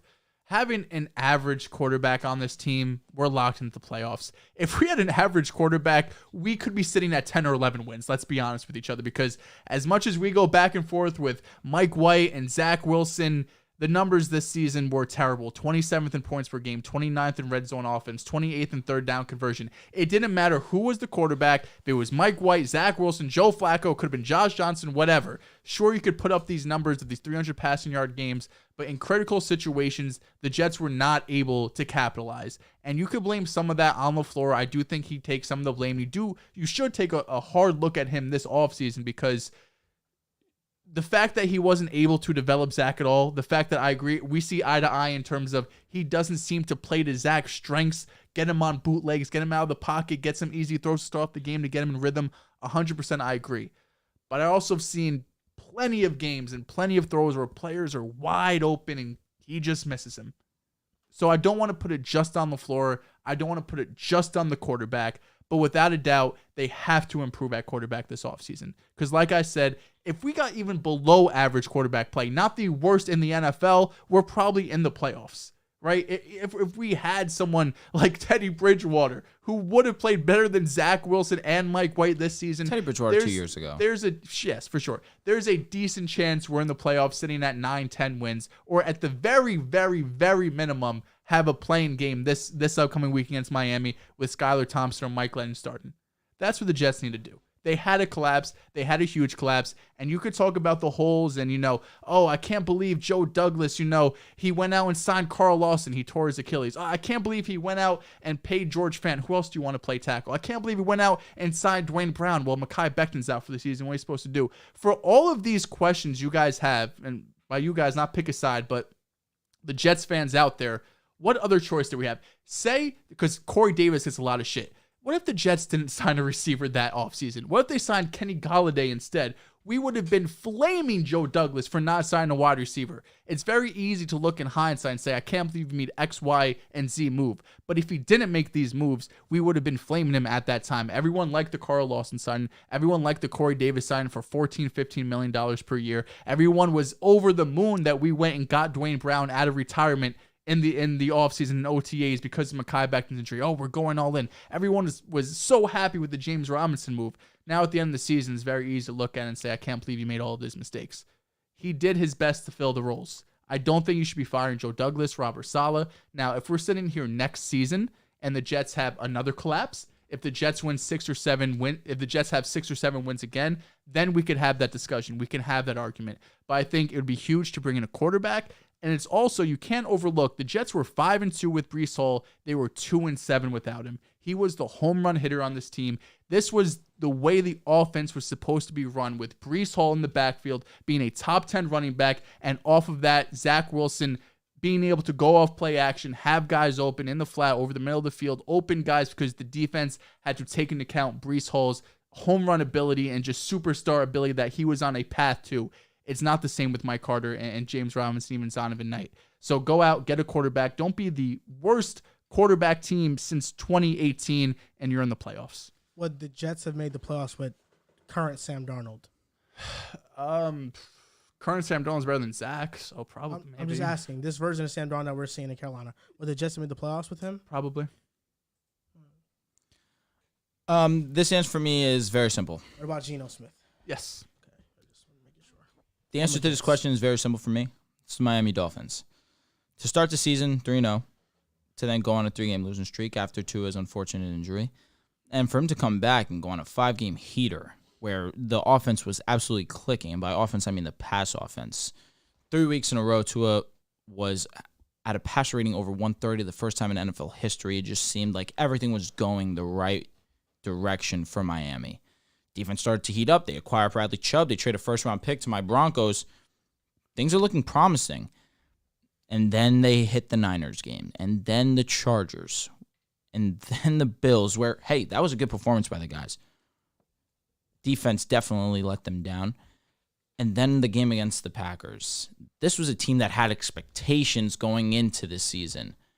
The Jets, with all due respect, and I do mean this with all due respect, there was not the expectations that Miami had. It's just that simple. Acquiring Tyreek Hill. Mike McDaniel comes in. He's supposed to change the tone in the locker room. He did. He did. You guys were early to the process. This defense was not supposed to be elite this soon. It definitely was in the cards, but it wasn't supposed to be this level. Breece Hall wasn't supposed to come in and be a top 10 back off rip. That wasn't supposed to happen. What was supposed to happen was Zach Wilson was supposed to progress. That didn't happen. I'm sorry. I'm trying to be just. He did progress. I'm not saying I'm saying the situation. It really is unfortunate. He did progress. Just he regressed. He regressed. All his passing stats are better from last year. What? His passing stats this year are better from last year. Is his completion percentage? I'll just finish before this becomes a whole Jets thing. Hey, guys. He did improve. Come on. I'm talking here. Why it's more disappointing is because people really believed in Miami. At one point, they were a top 4 team in the AFC. People had them be going to the Super Bowl. Listen, I'm a Miami guy. I never got onto that. I never went to that far, but hey, they were definitely a dark horse. I was. I said that game against the Niners was going to be my deciding factor whether I was all in or not. And from then, it's just been a downward spiral. And it all comes down to expectations for me. There was a lot of expectations on Miami. A lot of expectations that I put on Miami as well. The Jets, with all due respect, didn't have that same expectation. I didn't have the Dolphins making the playoffs in the offseason. I knew that the truth was eventually going to come out on the quarterback's play. He did have a phenomenal start, though. One of the worst quarterbacks since Week 13. Only above Mike White and very slightly. I think it's the Jets. I think they had the bigger collapse. And the reasoning for that has some to do with how the season ended. But it has a lot to do with just the positioning of these teams, quite frankly. I mean, when we talk about the Dolphins, just first off, right? The Dolphins, yeah, they might not make the playoffs, but, there's excuses. Oh, Tua did not play the last 2 games. Tua missed more than half of the Bengals game. He, I think, didn't play for 2 weeks after that. Yep. I mean, Tua missed games. I am pretty sure if he plays some of those games, like if he played the game versus Minnesota, that's a fact. The Dolphins probably win. It's a toss-up. But you could have won that game. You could have got into the playoffs. So the Dolphins, even though I don't think Tua's the greatest quarterback, I think they have a quarterback that they think they can win with, and I think you can win with Tua. They have a left tackle. They have corner. They have 2 elite wide receivers. They have a nice defensive front. They have 2 phenomenal edge rushers. The Dolphins are just a couple moves away from being in a great position next year. You know what it is about the Jets? Jets fans ask for something, and they think what they're asking for is going to be the saving grace. They now get it, and they realize it wasn't what they expected. That was the Mike White situation. For all the shit we give Zach, you came on here and said 0-5. If we got Mike White at quarterback, that's not happening. Zach lost 2 of those games, but Zach in the Detroit game played better than any game Mike White played outside of the Bears game. The Bears game was... And Minnesota. Minnesota was better. I don't know about that. He didn't score a touchdown. Can you stop, though? He didn't score. He had a rushing touchdown. He had 2 interceptions. He had a rushing touchdown. He had 2, barely. It was like 4th down. The entire team had to push him in. What are you talking about? That Berrios dropped that ball. And he also threw an interception on the very next drive. It happens. There are people it was 4th and 10. There are people that 20 seconds left. And Zach Wilson made 2 big-time throws in the fourth quarter. And he had 5 or 6 turnover-worthy plays. Oh, yeah, but he put us in a position to tie the game and go into target rate was higher than it was against one of the worst secondaries in the game. Yes, it'd been better. The Vikings are worse. Okay. They're both bottom. They're bad. They're bad. Vikings are worse. But at least Mike White played better. It's really not close. All right. You might not think it's close, but all these advanced stats, DVOA, EPA, whatever you want to use, Zach was better. I have those stats to back it up. Can we just stop with that, though? I'm not going to get into Thank you. I'm with you. I agree. Let's not do that. Jets fans turned on this kid. They did. In 2 weeks. They did. It was gross. 6-3. It was gross. 6-3 at the bye week. He had just beaten the 6-1 Bills. He played a good game. And then the Patriots game happened. Really, the 2 Patriot games are the reason why the entire fan base hates Zach Wilson now. The Jets reports about them keeping Zach Wilson. Every Jets fan is distraught now. They're in hell that Zach might be back next year. I mean, they totally gave up on this guy. And they wanted Zach Wilson to get benched for Mike White because they thought he gave them a better chance to make the playoffs. Mike White's won 1 game against Trevor Siemian. What are we talking about here? All the games y'all thought he was going to possibly win, he ain't show up for. Minnesota, okay, you want to give him that? Okay, whatever. He got it. About He played well. Seattle game. we're talking Seattle. He was awful. He was horrible. No, he was without a doubt terrible. Oh my God, it was bad. But I mean, oh my God, we just see it like he's gonna have a Zach agenda. I'm gonna have a Mike White. Wasn't great against the Bills. No, but again, he got hurt in what the Nah, second quarter. It's just, he showed resiliency. If you look at the games, just not the Bears game, the Vikings, Bills, and Seahawks game, Mike White, 0 touchdowns, 4 interceptions, 55% completion percentage, 62.2 passer rating. Look at Zach Wilson, what he finished the season with passer rating, and this year is higher than that, but they wanted Mike White, and it's whatever. They wanted what they got, and they realized it wasn't what they got. And as a Jets fan, I can understand trends. Robert Saleh is a defensive-minded coach. He turned around the defense, no doubt.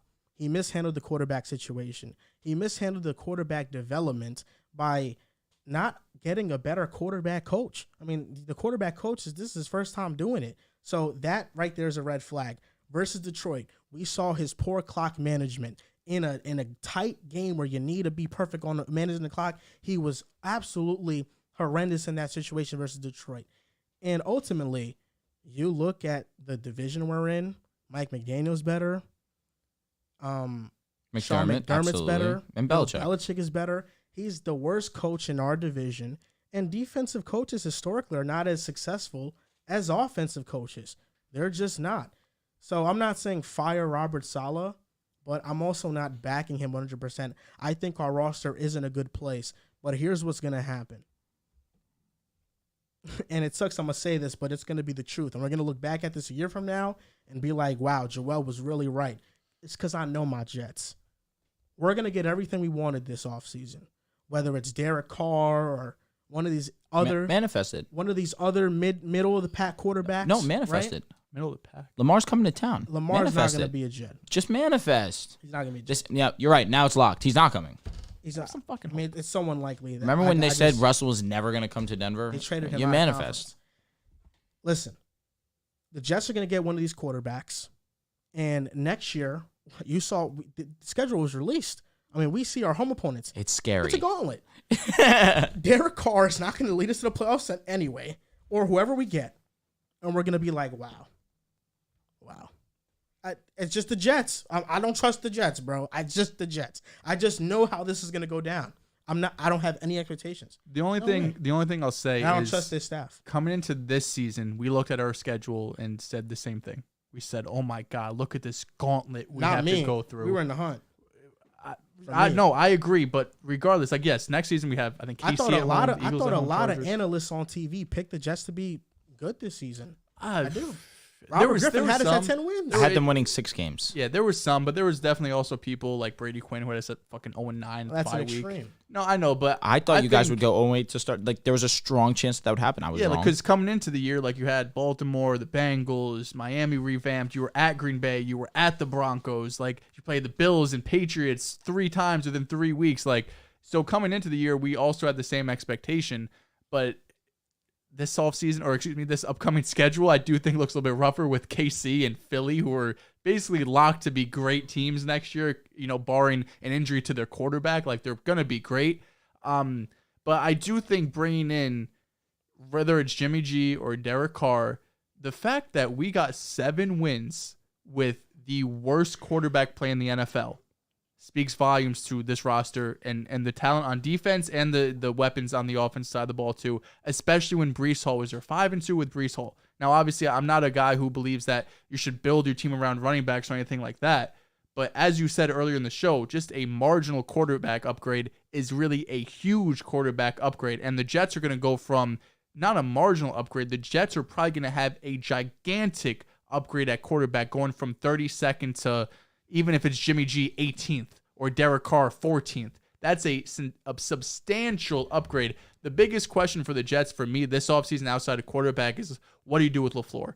Robert Saleh is someone who is extremely loyal. He's someone who I think is going to give LaFleur another season. And I do see both sides to it because the lack of development with Zach is concerning. But as I said previously in my opening monologue, I did see plenty of opportunity for passes to be completed and red zone opportunities to be there. So I wouldn't be opposed to having an average quarterback run this system for 1 year and see where it goes. Because let's be honest, the Jets don't make the playoffs next year, you probably clean house. Maybe Douglas stays. If he has a really good draft class this year, I could see Douglas staying. But if he has a terrible draft class like his first one with Becton and Mims and all of these guys, you could see him being let go, which I would probably be opposed to because I think he's really built a good roster. Great draft this last time. But, you know, people are going to be talking about that. The first 2 drafts, Douglas hasn't hit. Yeah. I mean, AVT is a Pro Bowl level player, I think. Elijah Moore showed flashes. Just he's with a good quarterback, he can be good. Whatever. I'm not saying anything more. I think Elijah Moore could be a 1,000-yard receiver with Derek Carr. If he's the number 2 receiver. That's not, but like you're laughing, but that's not an insane crazy, statement. That's crazy. Do you forget his rookie year? That's crazy. I really don't think Elijah Moore is. What do you think Elijah Moore would have with Daniel Jones? Oh my God. I really don't know. I would love to see that. I don't think Elijah Moore is what you think. Again, he's making people like Richie James and Isaiah Hodgins notable. I'm not about to argue over Elijah Moore being a 1,000-yard receiver. I really don't care about him being. I don't care. I think he's average. I think he's okay. Average. I mean, he could have a 1,000-yard receiver. Doesn't make you a top 10 receiver. That you're like a top 25. That makes you a top 25 receiver. He's not a top 25 receiver. He can't have a top 25 season with Derek Carr. Not even close to a top 25 receiver. Okay. He is not close to being a top 25 receiver. No. Yes, and I wouldn't even say that makes you a lock because when we did our wide receiver list, we went into the season with guys like Adam Thielen. He's not Tyler better than Lockett. KJ Osborne, in my opinion. I disagree with that one. KJ Osborne, he's not bad. He's not bad. No, better. KJ Osborne can play. But I will say this: we saw one game, which obviously was against the Bears, I believe. And Elijah Moore had his best game of the season when he had a quarterback that was actually willing to throw the ball to him. That was one game. It was one game, absolutely. But then last season, we saw it. Joe Flacco and Elijah Moore had some great chemistry. Then Elijah Moore, unfortunately, goes down with injury. But there was a lot of hype around Elijah Moore and his name and what he meant to the wide receiving core of the New York Jets. Just a little Elijah Moore versus KJ Osborne. So Elijah Moore has played in 26 games and has 970 yards. KJ Osborne has played in 42 games and has 1,200 yards. So with 16 more games, he has 200 something more yards than him. You want to look at snap counts instead of just games played? Sure. I mean, he's been the wide receiver 3 there for however long, and they run a lot of wide receiver 3 sets. I mean, snap count matters. The game is not what really matters. It's snap count. Okay, so in 2021, KJ Osborne played 68% of snaps. In 2022, 75%. The number of snaps. Okay, 774 snaps in 2021. Are you writing this down? I don't remember this. I remember. 774 snaps in 2021, 818 in 2022. That's for KJ Osborne. And then for Mr. Elijah, it was 476 snaps, so half, maybe a little less, and about 700 this year. So this year they're at the same. So this year they're at the same. No, he has over 100 less snaps. Okay, it's similar though. 700, 800. And KJ Osborne has more yards than Elijah Moore. Yeah, I mean marginally. Oh, now it's. He has. Now I mean, no, it is. No, it's he has 200. What? It's like 250, 260. Yeah, off the top of my head from what I'm remembering. But the amount of games played is significant, and that first year from 700 to. I mean, KJ's played 16 more games. I mean, what are we talking about here? He's played a full season worth more of games and has 200 more yards than him. He's finally getting an opportunity. Last year, Elijah Moore was and credit majority of the year. Credit to KJ. He's definitely seized his opportunity so far towards the back half of the season. But again, last season, Elijah Moore showed flashes of being special. For sure. Like I said, bro, I don't care about Elijah Moore. I'm not going to. He might not even be on the team. So at the end of the day, like it might be mute. The Jets had a bigger collapse. The Jets ruined their young quarterback's development to start a journeyman quarterback to just miss the playoffs. Whether you go into the moments and you pick apart those decisions in hindsight, looking at what happened, the final result, that's what the Jets did. That's what the Jets did. If Zach Wilson would have continued to throw for a 55% completion percentage, less than 200 yards per game, that's what Mike White and did. have more turnovers than touchdowns, would that have been the right move and lost? Mike White had 0 touchdowns to 4 interceptions. Zach Wilson couldn't move the ball on offense. it looked better than what anything Mike White did with Seattle. Against Seattle. It's tough also because you guys were at Seattle as well, one of the tougher environments. 55% completion percentage. He was horrible. I mean, he was horrible. If Zach Wilson was coming off cracked ribs, would he not have every excuse in the book for him? Look, I really don't care about this Mike White, Zach Wilson thing. Neither do I. We can acknowledge they're both bad quarterbacks. I agree. Like, just because I'm just saying, who would you rather last year when we asked you who'd you rather start, Teddy or Drew Lock? Even though you knew Teddy was better, you'd rather Drew Lock. I'd rather finish the season out with Zach. I'm not disagreeing. Listen, that's it. I always agreed with that statement. That's it. Mike White, for the fact that you guys had playoff aspirations since he was playing better than Zach Wilson, I understood wanting to see Mike White in there. But I always am on the side of you drafted this guy with – you couldn't draft him higher unless you had the number 1 overall pick. You drafted him over Justin Fields, Mac Jones. I understand Trey Lance is hurt, but you drafted him over Trey Lance. You definitely believed in this guy. To go into and select a journeyman over your number 2 guy instead of developing him and trusting him through thick and thin, that's where I do have a hard time sitting with it. Is it fair for me to just discount the Bears game and just be like, whatever, like, who cares? It's crazy because here I am, really on his side here. And he goes and throws a crazy statement like that. Like, it was your best performance of the year. I think people forget how bad that New England game was. Zach Wilson completed 41% of his passes for 77 yards. It was horrendous. It was horrible. And then Mike White goes and has a great game against Chicago. Which was a bounce. He had a solid game against Minnesota. I agree. And Zach Wilson had an opportunity against Detroit to really go out, and the yards might be there. He gave us the lead with 4 minutes left. He gave us the lead. How many points did you guys score? 12. Yes, but we had the lead with 4 minutes left.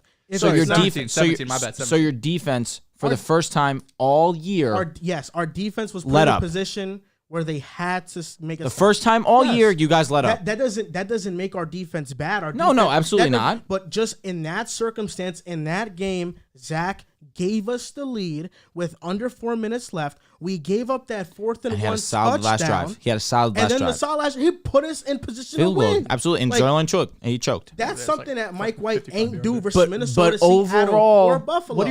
We had the game 1 in Braxton Berrios' hands. Okay. Is that not the same thing as... What happened the next drive? He threw an interception on 4th and 10 with 20 seconds left. And we had the game 1 and our defense let up versus Detroit. Is that not the same circumstance? The defense left 20 points. And then the last drive, Zach made something. Defense left 20 points against Detroit, 28 against Minnesota. But again, Detroit, their offense all season has been one of the better in the league, whether you like to admit that or not. And honestly, Detroit, 7 of these points came on a pick 6. No, that's true. So their offense scored 13 points. Yeah, and Zach Wilson had 2 touchdowns, more touchdowns than Mike White had versus Buffalo, Buffalo, Minnesota, and Seattle. He played half the game against Buffalo. It's just I'm looking at this, bro. Like, minus the Bears game, 0 touchdowns, 4 interceptions. What do you want to do at quarterback next year? 55% completion percentage. Zach Wilson starts week 1. And a 62.2 rating. Even with those Patriots games that were so god awful, he ended the season with a 72 passer. They're both bad. The last thing, because we talk about the Jets too much on the show. It's just like, I just feel like you think I'm crazy for wanting Zach to just start to finish the year. Well, Zach had a chance. He played decent. I mean, the Detroit game, like, you could have the highlight plays, but I think his negative plays far outweighed his positive plays. And then Jacksonville, Thursday Night Football. Horrendous. You have a chance to, like, if Zach Wilson goes out, has another 300-yard game, couple touchdowns, like, he has a chance to start that next week. You don't think the Jets want to start Zach Wilson? He's the number 2 overall. That game versus Jacksonville, Zach didn't have a good game, but I feel like when people look at these games, they just forget about circumstance. Down and distance was the longest of any team in the NFL, that game of any team. You want to know why? Because we had false starts, we had penalties, we had runs that had -7 yards. There was nothing we can do on offense. Because Jacksonville was making us beat them with the pass, bro. Okay, and what about Seattle? Every box was stacked. What about Seattle? The run game was working against Seattle. They have a worse Seattle has a worse defense than Jacksonville. Why couldn't Mike White do anything against them? Why could he just only put up 6 points? It's also Seattle. It's a tough environment. Why is it tough to admit that? Seattle also is in playoff. Not that you guys weren't. Seattle is in playoff contention. They're trying to secure a spot. And also, Playing in the 12 is tough. Why is it tough to I admit really just that? think it was the ribs. Why is it tough to admit that Zach Wilson, yes, you can criticize his play, but you can also criticize the offense around him and how we're not able to generate any push in our offensive line. The running game has not been going. Why can't we be fair in There's both a lot those of analyses? things wrong with your It offense. was working with Mike. There's a lot of For things. one game. One game. We Two worked games. against Two games. Minnesota, Two games. yeah. Two games. And Two games. Two Buffalo, games. I feel like we moved the ball, just the red zone. We couldn't do anything. I'm with you. I'm with you. And it was Like, it's snowing. crazy. Like, offensively, we struggled down the stretch. It didn't matter the quarterback. It didn't matter. And I'd rather just watch Zach Wilson finish off Against the Jaguars, you legitimately could do nothing. I was there. I watched Chris it. Shevler moved the ball more. The run He had game more was yards. the Chris run game was Shevler had more yards than Zach horrendous. Wilson. Zonovan couldn't do a thing on the ground. And passing the football, it was unfortunate. It was raining also, which didn't help. But on the opposing side, Mike White. you saw the Jaguars moving the ball. So what's their real excuse? Last thing we'll ask, because as I mentioned, we talk about the Jets too much. You're a Zach Wilson guy. Apparently, he's showed you a lot of flashes. You want him to finish out the year. What should the Jets do at quarterback? Who should be QB1, QB2, QB3 for the Jets next year? I want Zach to get out of here. I do. I want him to go to a new situation. That's my take on it. I believe in Zach's talents, and I think there's going to be teams that also believe in Zach's talent, and I want him to have a fresh start. This fan base has been way too negative towards him. I agree. I think that booing him on live national television, that was an eye-opener for people, I hope, that watched the game. People saw that as an indictment on Wilson. I saw that as an indictment on an impatient fan base that has not witnessed anything since they've been alive, but yet they want to be so harsh this one time. And I also think that, Zach Wilson, the coaching staff has shown numerous times this season that they just are new to this, and they are. LaFleur, first time gig as an OC. Saleh, first time head coach. And I thought in the Jacksonville game, before the first half, to just let Zach Wilson throw a prayer up there and have that get intercepted, because, that's what happens when you throw those Hail Marys at the end of the half, was a really stupid decision. So I think they also made the audience rain more boos down when that play happened, and I think that just showed their lack of awareness for what was going on. So yeah, I like where our roster's at, but like I said, it's the Jets. They're gonna find a way to mess it up eventually. It's the truth of it, sadly, but it's the Jets. And Zach, I hope he goes somewhere else. I do.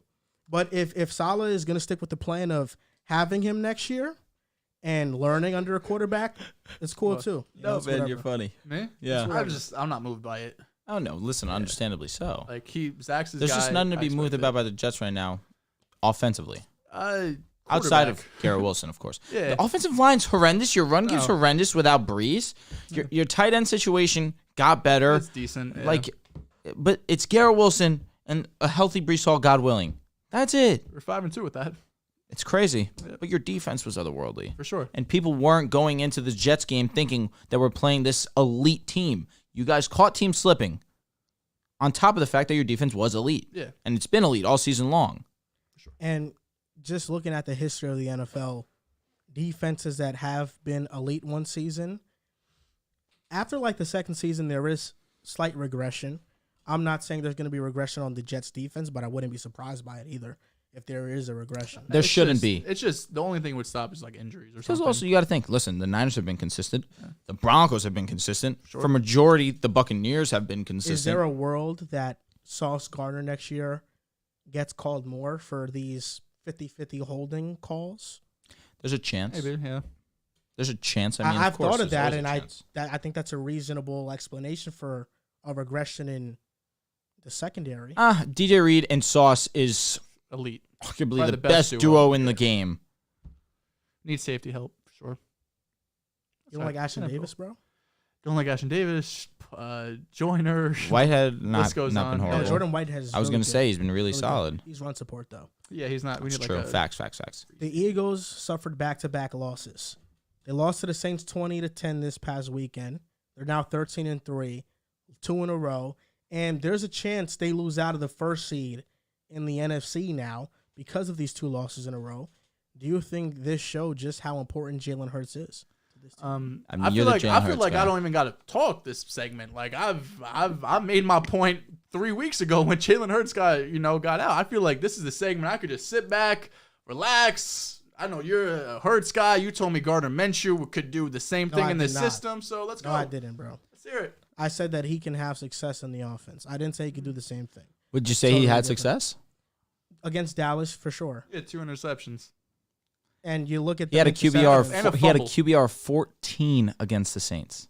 Yeah. The Saints game wasn't good. There were a lot of... Wasn't good. No, it wasn't good. You're being rude. You're being rude. Wasn't good. It wasn't good. What else can I say? It wasn't good. Was Zach Wilson not good this season too, bro? This was the worst offensive performance maybe in the NFL. It was terrible. He's being rude. This wasn't good. Hold up. In the first half of this game, they had 4 drives, 3 plays, 2 yards, punt, 3 plays, 9 yards, punt, 3 plays, 3 yards, punt, 3 plays, 7 yards, punt. That's not bad. Hey, listen, he did call the Saints winning. He said the Saints were going to win. I did say the Saints were going to win. Did you? I did. I mean, you picked against the Eagles probably half the games. You're bound to get some right. No, but if you thought I was so high on Gardner Minshew, I probably would have picked You were high on Gardner Minshew. I didn't. I only picked the Eagles when they faced Jacksonville, and I think another time. You picked them like 3 or 4 times. You know, they were my first seed in the NFC. I think the Eagles, they're the most talented roster in the NFL. With Jalen Hurts at the quarterback. The roster across the board is the most talented in the NFL. But it has to include Jalen Hurts. Okay.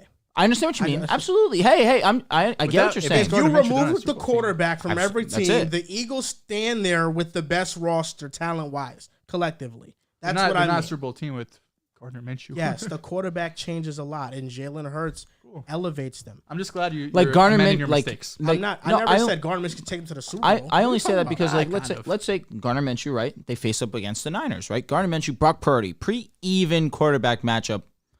Yeah, I'm taking the Niners, respectfully. Sure. Is that because of Gardner Minshew or because you believe in Kyle Shanahan more than Nick Sirianni? It's just a huge drop-off to what we've been accustomed to. I think that if you switch those 2 quarterbacks and Garner's with Kyle Shanahan, I'd still take the Niners because it's Kyle Shanahan. I trust Kyle Shanahan. That's fair. Of course, Kyle Shanahan's a top 3 head coach in the league. You could debate. He's the best offensive coach in football. Andy Reid. But then you have Shanahan. Absolutely. He's top 2. Top 3 in the league. With what Kyle Shanahan has to do with quarterback after quarterback, fair point. I like all right. Brock. I don't hate like that statement. I don't hate that statement. And then we're flipping. I don't even love Andy Reid at all, but hey, I'm fine with that. We're flipping a coin here. But I will say this, and I'm sure that, yes, this is or has become obvious. Without Jalen Hurts, the Eagles are not a team that you look at as a threat. Yes, shocker, you lose your best quarterback, you lose one of the best quarterbacks in the league, you're going to get worse, unless you're the Niners, because they haven't really had a quote-unquote best quarterback in the league, of course, but their best quarterback in Jimmy G goes down, they go to Brock Purdy, and they're still winning games. That's a testament to Shanahan as well. But to go to Gardner Minshew after you see Jalen Hurts and what he provides both passing and rushing, because again, Jalen Hurts is a top 3 rusher in this league, at the quarterback position. Let me specify. It's tough to really explain what he. Excuse me. Let me not say tough. It's very easy now to see what Jalen Hurts means to this team. Smitty did have success without Jalen Hurts, no doubt. He had a great game. But the offense does not run as smoothly because you're not worried about the run as much. Miles Sanders was essentially a non-factor these last couple of games. Jalen Hurts impacts the game in so many ways, and his ability to hit tough throws this season has been up there with the best of them. He's been amazing throwing the football this season. There was a reason why he was the favorite to win the MVP prior to his injury. He had been all world. Gardner Minshew, with all due respect, is a backup. Maybe he's a starting quarterback in one of the worst teams in the NFL, like he was with Jacksonville. And that's not this. I'm not trying to sound rude to Gardner Minshew. It's coming across strong for sure, but there's just such a significant difference, and it should not even have to be stated because of how great Jalen Hurts is. I mean, the question is, does this loss show how important Hurts is? I mean, it does. The threat of the run isn't there. Gardner Minshew can run this offense. I think with the Saints, they ran into a very bad matchup. Dennis Allen with the Saints, when Sean Payton was the head coach, they had faced Jacksonville before when Minshew was a quarterback. They kind of already had a feel on how to play him and what to do. They just kind of kept him inside the pocket and trapped him and tried to make throws within that. that's really, they knew how to draw up a game plan against him, and they knew how to play defense against him. That's really it. Gardner Minshew. That's why I'm just laughing because you're making it seem like you have to have this elaborate game plan to stop Gardner Minshew. No, I'm not saying that, but this is what Sean Payne said. I'm just reiterating. We understand. Sean Payne went on air on Colin Cowherd's show and talked about why he thinks the Saints had success. I'm offering that explanation. The Saints are a great defense, and they have been, as of recently, they have been shut down. They've been turning up. But their defense all year has been 3rd against the pass and 10th in dropback EPA. So they're an elite pass defense, and when you take the threat of a run away from them and you have to beat them from within the pocket, it's going to be tough for any quarterback to throw all over the Saints defense. I don't want to just make this a Gardner Minshew's bad. And this, I mean, if it's against Minnesota, if it's against Minnesota, Seattle, Detroit, okay, you got me. I got you. But this is the New Orleans Saints. In the first half. Like Dallas, right? Losing to Dallas is understandable. Yeah, they're a good team. For sure. In the first half, the Eagles defense was getting picked apart by Andy Dalton. He had 13 completions, only incompleted 1 pass. He had a streak of 13 straight completions. Yeah, it was crazy. He was completing everything. And the Saints controlled time of possession. The time of possession in the first quarter, I think, was 13 minutes to 2 minutes. And yes, part of that is the 3-and-out drives that the Eagles had. But the Saints on the first drive, they took off 8 minutes off the clock. So the Saints, the Eagles didn't have many drives to really get a rhythm going on offense. And then in the second half, a Gainwell touchdown is wiped off from a Landon Dickerson hold. Horrible call. Yeah, and then because it was a pancake. You have the big play that happened to A.J. Brown, and the biggest play in the game really was when the Saints stopped the Eagles quarterback sneak on 4th and 1. Jalen Hurts, I can say comfortably, gets that 4th and 1. But also, I think this game showed me that although there was a quarterback change in the style of their play is different, Nick Sirianni didn't really change up the game plan much. He was trying to run plays with Minshew that you would run for Hurts.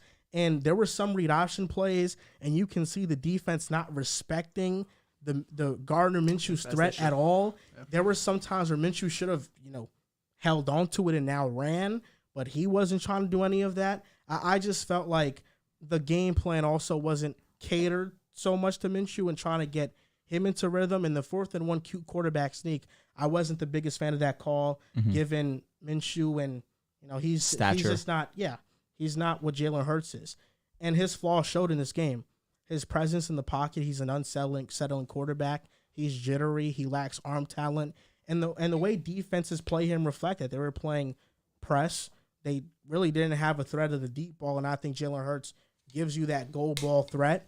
And the Saints getting back Marshawn Lattimore was huge for them. Yep. It was. I mean, you saw him with the pick 6 to seal the game basically for them.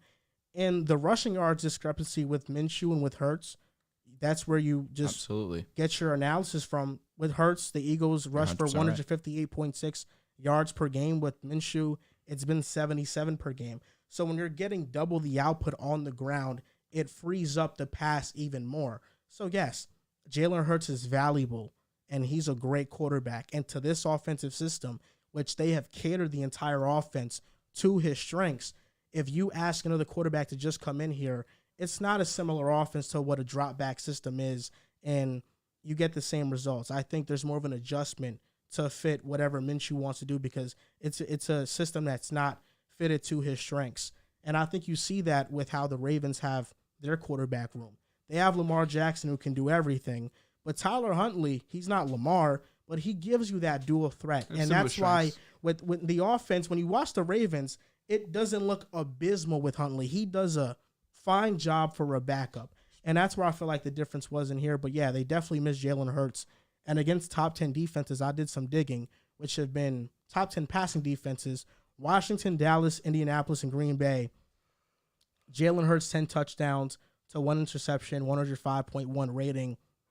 So this team definitely will not reach their ceiling if Hurts is not the quarterback. Absolutely. But I said this before, with his shoulder injury, it does worry me in the playoffs. He's already limited, which is huge. Yeah. It's looking like he'll probably suit up. There's a decent chance. Yeah, but he was limited last week. It's an injury. Oh, was he? I thought he didn't practice at all. Last week, like Friday. Ah, okay. It's an injury on his right shoulder. I think now you do have to call the game a bit differently in the playoffs. Nick Sirianni isn't just going to willingly run Jalen Hurts all the time because you land on that shoulder, that's our quarterback. The Eagles play the Giants week 18, right? This upcoming week, I believe so. They play the Giants, yeah. Yeah, and there's already been talk about setting Daniel Jones and Saquon because they can't move anywhere. So there's a chance that the Eagles go in, you get up big in the first half, and you could sit your guys just so you get the bye. So the one thing I will say about the shoulder injury, which, Joel, I understand your point. Yes, it's the throwing shoulder. And we've seen quarterbacks similar to Jalen Hurts in a Cam Newton, who Cam Newton was a solid passer as well, had that shoulder injury, really wasn't the same after that, but that was definitely more significant than this one. The only reason why I feel more comfortable here, and you alluded to it a few episodes ago, saying that adrenaline was kind of getting him through that game, which also makes it makes sense for sure.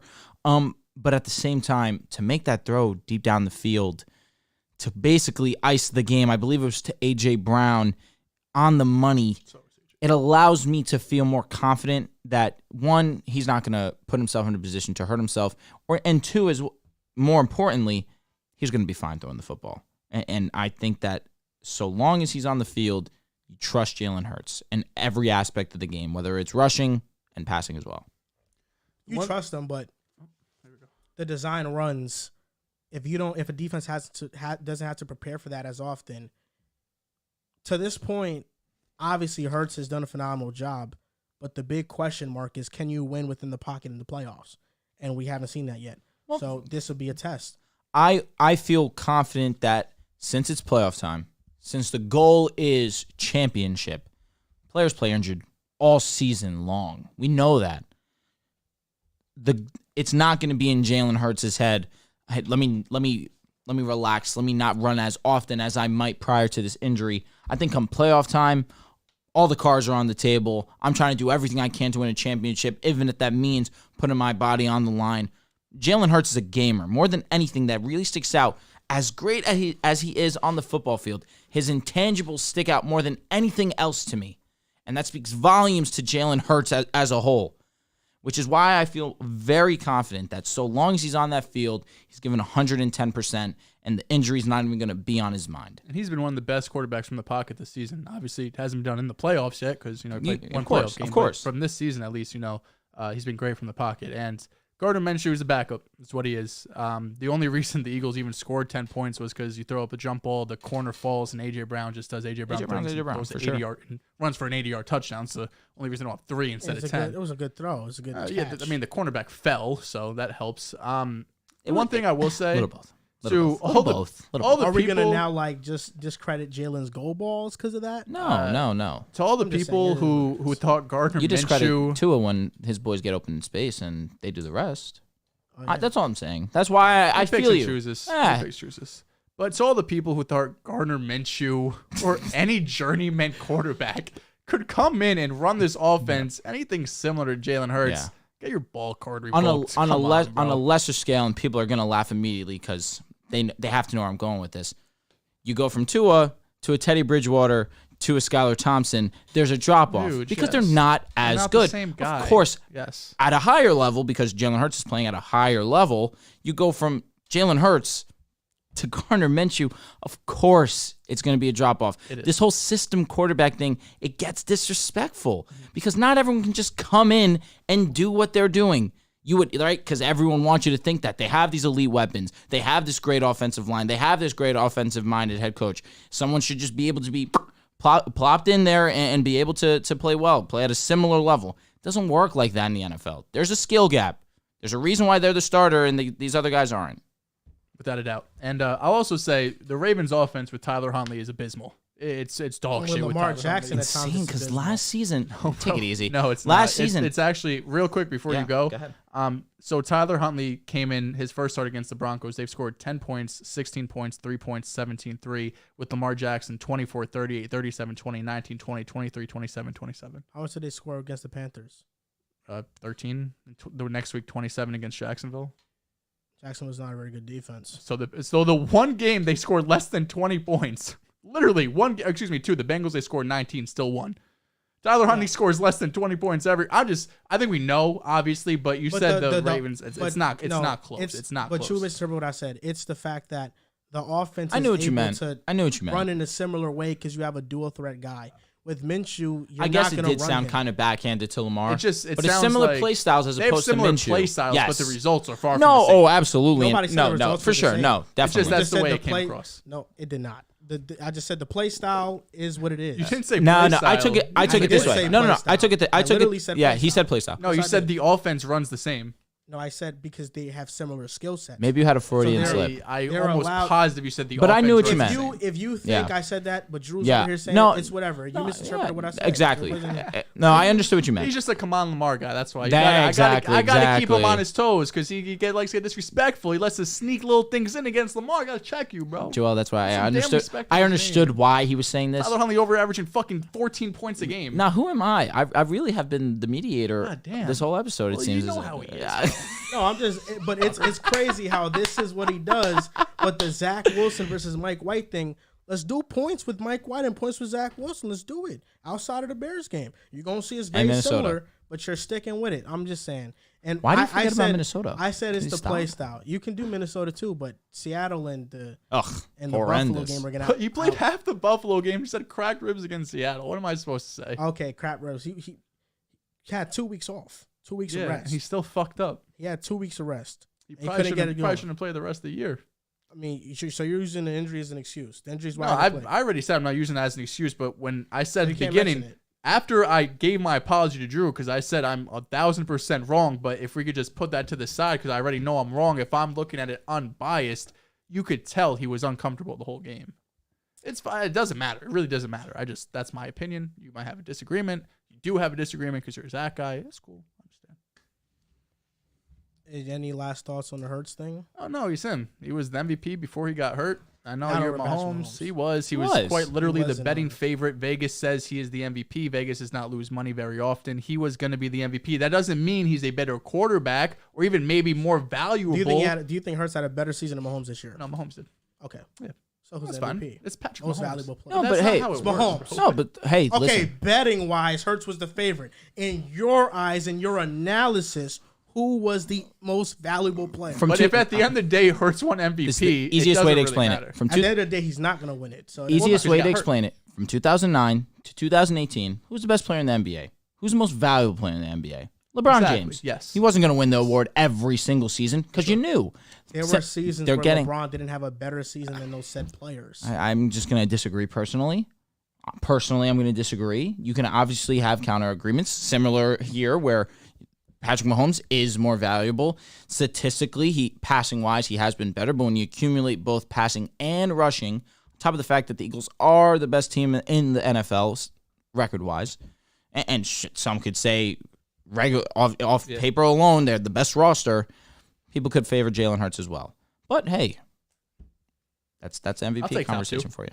Take top 2 MVP. Yeah, I mean, Hurts has been great. But I do think that the ceiling, obviously, with the Eagles, they need Jalen Hurts for sure. And if I don't know, the Giants are not resting their players. If they if they beat the Eagles, that could ruin their chances at the 1 seed in the playoffs. And now I'm pretty sure they've already said that DJ and Saquon will likely. God forbid they get hurt. Yeah. Oh my God, it just would be crushing to the Giants, especially for a team that hasn't made the playoffs in years. God forbid Gardner just wins one of these games. I don't have to worry about Hurts playing.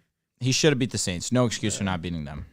The Saints have been good, man. They have, but they're just not on the Eagles' level. It's simple. Dalton out there. Who's their wide receiver one? Andy Dalton's been Olave. Andy Dalton's been fine this year. He's been good. He's been serviceable, no doubt. Yeah, no doubt. He's Andy Dalton. Should Brian Daboll be coach of the year after the Giants clinched a playoff spot? We had this conversation where we kind of did like a March Madness bracket, but for coach of the year, and we all decided to give the coach of the year to Nick Sirianni, and we had valid reason behind that. Eagles were and still are the best team in the NFL.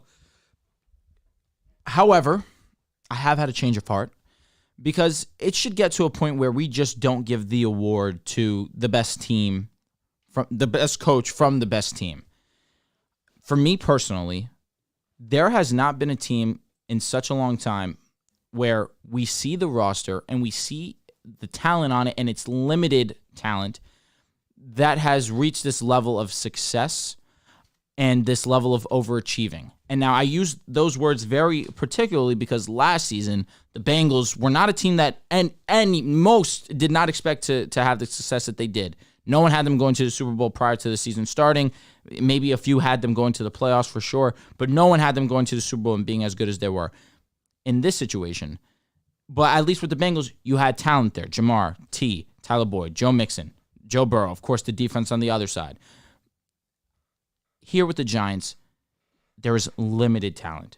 Dexter Lawrence is a savage for sure. McKinney has been hurt, but of course he is a savage as well. DJ has been excellent this season. Saquon has been excellent this season. But outside of these guys, and I'm blanking, Leonard Williams, thank you, of course. That's the one that I was really looking for.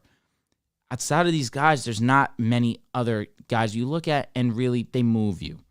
Brian Daboll has brought the most out of these guys. The fact that they don't have a true wide receiver one, and I'm chatting here about Isaiah Hodgins and Richie James, it's a testament to what Brian Daboll and what he has done with this team. He has truly brought the best out of Daniel Jones. He has turned him into a top 15 quarterback this season. Over the last month, he's been a top 10 guy. He has been that great, both passing and rushing, not doing more than what he's been asked. But as well as that, he has taken control of this offense and as this team as a whole. He has signified himself as a leader, and that is in due part of what Brian Daboll has come in and wanted to do with this team. He believed in Daniel Jones.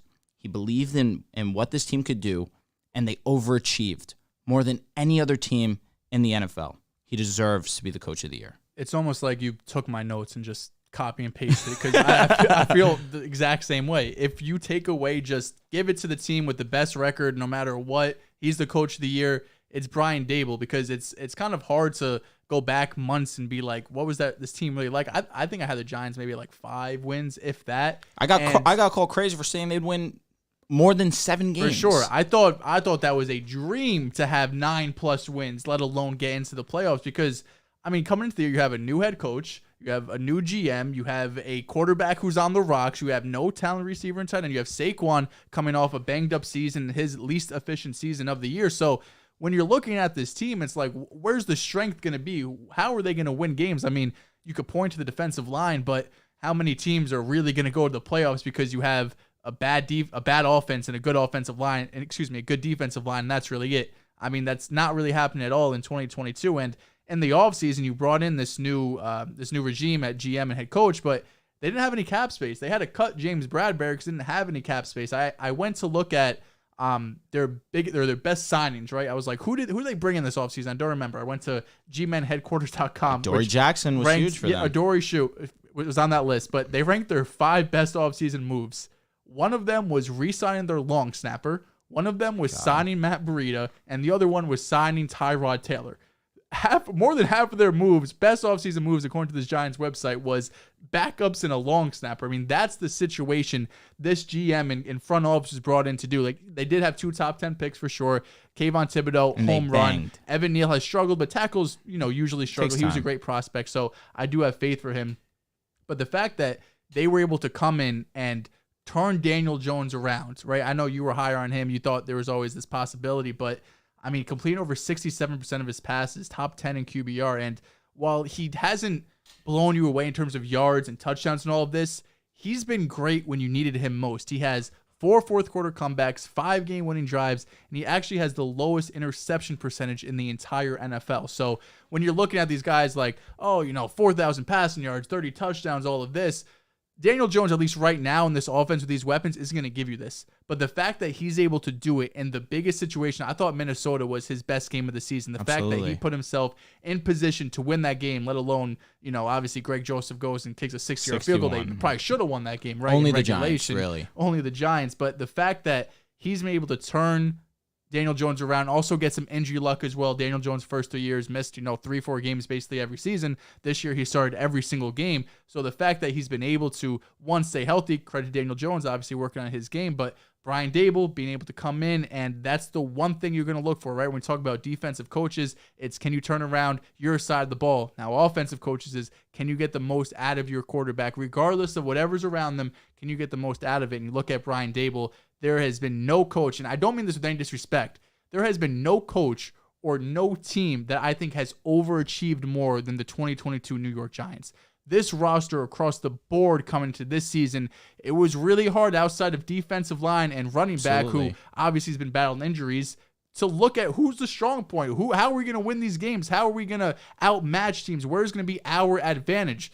To me, the Giants had it damn near nowhere on the roster, and they've been able to turn it around, go into the playoffs, first time since 2016, I want to say 6-7 years. They could throw that boat picture out, go and fucking sink that shit with Odell on the boat and all of that. So shout out to the Giants, man.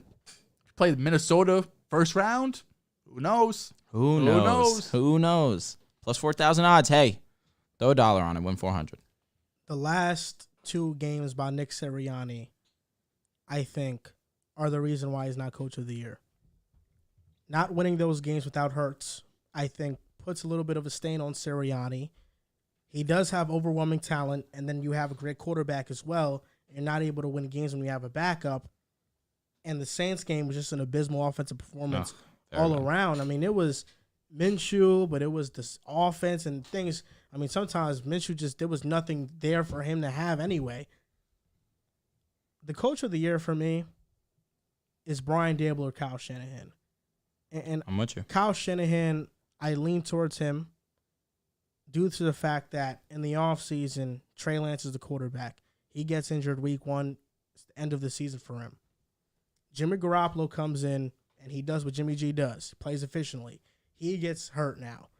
And you're starting the last pick in the draft, and you're having success. You can argue Brock Purdy, statistically, is having more success than Daniel Jones. Now, obviously, the weapons on San Fran, there's an abundance of it.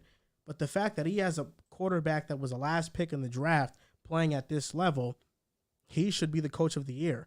And the Niners are not far off from being the first seed in the NFC. If some things go their way this weekend, they can secure that spot. So we're talking about Shanahan, who's had to deal with 3 quarterbacks. Some injuries to Debo as well. Not Elijah Mitchell got hurt. We forget about that, and they traded for CMC. Amazing trade. So they were banged up at certain parts in the season. For him to overcome that, I feel like I have to give him the Coach of the Year. And Mike Tomlin, with what he's doing, has a serious case as well. But that doesn't undermine what Brian Daboll has done. We saw versus the Colts, they're one of the better defenses in the league. Daniel Jones, 177 yards, 2 touchdowns. On the ground, 91 yards, 2 touchdowns. Daniel Jones has earned the right to be the Giants quarterback moving forward. Absolutely. There's no doubt about it. And there are not many quarterbacks I can think of that survive a GM change and 2 coaching changes, 3 coaching changes if we add in Daboll. Pat Shurmur was fired. Joe Judge was out with Dave Gettleman. Now Brandon Beane and Brian Daboll show up. Joe Shane. And it just turned around the Giants. Daniel Jones, a lot of the flaws in this game was able to get coached out of him. And I think it's an example to stay patient with players who showcase talent. And bringing in the right coach can change a player's career, as it has with Daniel Jones, and save a player's reputation, as it had with Saquon Barkley. The stock on him wasn't high before this season. Brian Daboll comes in, and a lot of that changes. And he surrounded himself with experienced coaches, Mike Kafka being the OC, Don Martindale, who is one of the most respected defensive coordinators in the league, being his defensive coordinator, and what he's done with this defense being blitz heavy, having the front 4 that it has. The Giants have turned around, and I think they're in a good position for the future because you can win with Daniel Jones, and you have talent on defense. You have an offensive line that's improving. If they can hit on a receiver in the draft and maybe sign a Jacoby Myers in free agency, I mean, now the Giants can be a team that you're looking at and saying, they have a lot of things going right for them. In the best case scenario ever, and Devontae Adams leaves, or if Davante Adams leaves the Raiders, the Giants have to be suitors to be in that conversation. But, of course, that's best case scenario. On a lesser scale, I'm sure the Panthers really would love to keep DJ Moore and make him an integral part of their plans. But if they realize that money might become tight, the Giants have to be in that conversation as well. They need to be aggressive. They were aggressive with the wrong talent in Kenny Golladay. And that's something also that does not get spoken about. They have a guy in Kenny Golladay who's making $17 million a season, who has become irrelevant to this team. We don't even mention his name when we talk about the Giants because of how garbage he's been for them since joining. And they've still made it work. They definitely are going to be aggressive this offseason in trying to acquire a receiver, whether it's going and trying to make a home run splash and bringing in Davante, a home run splash in DJ Moore. But in the draft, at the minimum, that first-round pick needs to be a wide receiver. We've seen quarterbacks elevate to a different level when they get a true wide receiver one. Daniel Jones has shown he can be this Giants quarterback for the future. Get him a true wide receiver one, and things become fun in New York once again. And you probably can't even release Golladay yet. If you release him this year, it's about a $15 million dead cap hit. You save about $7 million. No one's trading for him, obviously, so you might be stuck with that number as well. And same thing with Davante Adams, under a huge contract, so yeah, $40 million dead cap for the Raiders. So I think it's an outlier. Fair enough, but at the same time, is Davante Adams going to want to be on the Raiders next season? No, but he would probably have to take a huge pay cut to get off. You know, would he? Well, he'd be a $40 million dead cap. Okay, got it. He'd have to either crazy restructure his deal, or I don't know how they would. Really the Raiders are not in a bad position. I don't think Davante Adams is gonna willingly. He just loves Derek Carr, and he's closer to home, being in Vegas as well. So that's another reason why he could stay. But that idea came to my head because yes, it's out of conference. The Giants definitely, I'm sure, would love to be aggressive in trying to be on the wide receiver market. A guy like Tay would just completely change how we view the Giants, especially in a stacked division like the NFC East. So that's the reason why it entered my mind even at all. But of course, once you bring in the contract and things, it gets dicey. But I feel like maybe Hopkins. Hopkins is not insane, isn't he? A free agent, or isn't he going to be, or something like that? He's not a free agent for a couple of years, but I don't think. I thought he only signed like a 2-year. What the fuck? Still on. Hopkins would be interesting, very interesting, because K1 apparently it's looking like he won't be ready for the start of the season. Yeah, no, he's not a free agent until 2025. But the Cardinals could get out of it. I don't think you want to, but they could get out of this contract and not have. It looks like a ton. That'd actually be a pretty big cap hit. I think the best option for the Giants is to draft. They Fair just enough. have to hit on the draft. Fair enough. Wide receiver. Whether it's not this year, next year, I think for sure this year they're going to try and draft a wide receiver in the first round. Depending on where their pick is, they're going to be a playoff team. JSN might be available. I'm obviously very high. I keep mentioning him when I mention a wide receiver getting drafted. Or next year, if they really want to go out and hit, Marvin Harrison's available. You need a top 10 pick for that. Yeah, for sure. Marvin Harrison's definitely a premium. Yeah. You may have missed it. I'll start out with you, Dehls. John, how about our Steelers, bro? How about our Steelers? Kenny Pickett. Nah, I've been bashing the Steelers all season. I went, two of our good friends are Steelers fans, and I went on my Twitter to try to find some pro Steelers content, and I could only find one tweet probably out of 30. I didn't think they had a chance this season to be close to the playoffs, and they're winning in, and little help to get in. Kenny Pickett obviously had the big Sunday night game. The last two drives of that game had 142 passer rating. He's been very clutch over these last couple of weeks, and he made some really impressive throws out of the pocket. You know, obviously that throw to Najee was spectacular, but a couple other plays over the middle of the field were really showing off his arm talent, his mobility, and if you're a Steelers fan, you should feel very happy about getting Kenny Pickett. I know he was my QB2. I talked about last episode. That was a whiff. I mean, he clears Malik Willis right now. Very pro-ready, someone who came in, who was ready to play. Didn't have the best debut, I guess, against the Jets. Came in the second half, but over this last month or so of the season, I think the Steelers are 4-0, I want to say. 4-game win streak. Is that right? About 4 of the last 5. 4 of their last 5 you're winning. Steelers... Mike Tomlin, allergic to losing seasons, man. Might go 9-8. So shout out to Kenny Pickett and the Steelers are doing. I was very low on them, and they're having a good season. You may have missed it. I just spoke about it a little bit. Kyler Murray did have a successful ACL surgery, thank God. It's looking as if he will not be ready for the start of the 2023 season. The hope is that he does return towards the middle. But of course, K1, I'm a huge fan of his game. I believe that he is one of the better quarterbacks in this league. I'm very happy to hear that the surgery was a success. K1, whether you love him or hate him, he is great for the game of football. He is one of the more talented dual-threat quarterbacks in this league, and I'm hoping that we get to see him in 2023, period. I'm sorry, that 142 passer rating, that was the last 2 games, the last 2 drives. So in the last 2 games, he's been clutch. He's been super moments. clutch. And another thing, really, to talk about the Steelers, Mike Tomlin, if he is left out of your top 5 head coaches conversation, I'm sorry, I'm not having the conversation. I can't have it. I'm fine with you putting Bill Belichick, Andy Reid, Shanahan. Tomlin needs to be right next onto that list. I mean, McVay, Daboll. McVay deserves respect. He is a Super Bowl winner, of course. I just love the consistency that Tomlin has shown. Sure. The years that he was dominant, where the Steelers were dominant offensively, the defense simply just did not have the talent. What is Tomlin to do? The defense really just was talentless. You said Daboll? Yeah, I was just throwing out names. Interesting. Daboll, Not yet. Sirianni, Not yet. Sirianni, no. I'm not saying I would take them over. No, I understand you asking the question. I'm fine with it. But personally, I feel like Tomlin, for the consistency that he has shown, what he gets, there is very few quarterbacks that get as much out of their team that Tomlin does. Kyle Shanahan, Bill Belichick. Yep. Andy Reid. Reid. Absolutely. That's where That's a 3. I stop.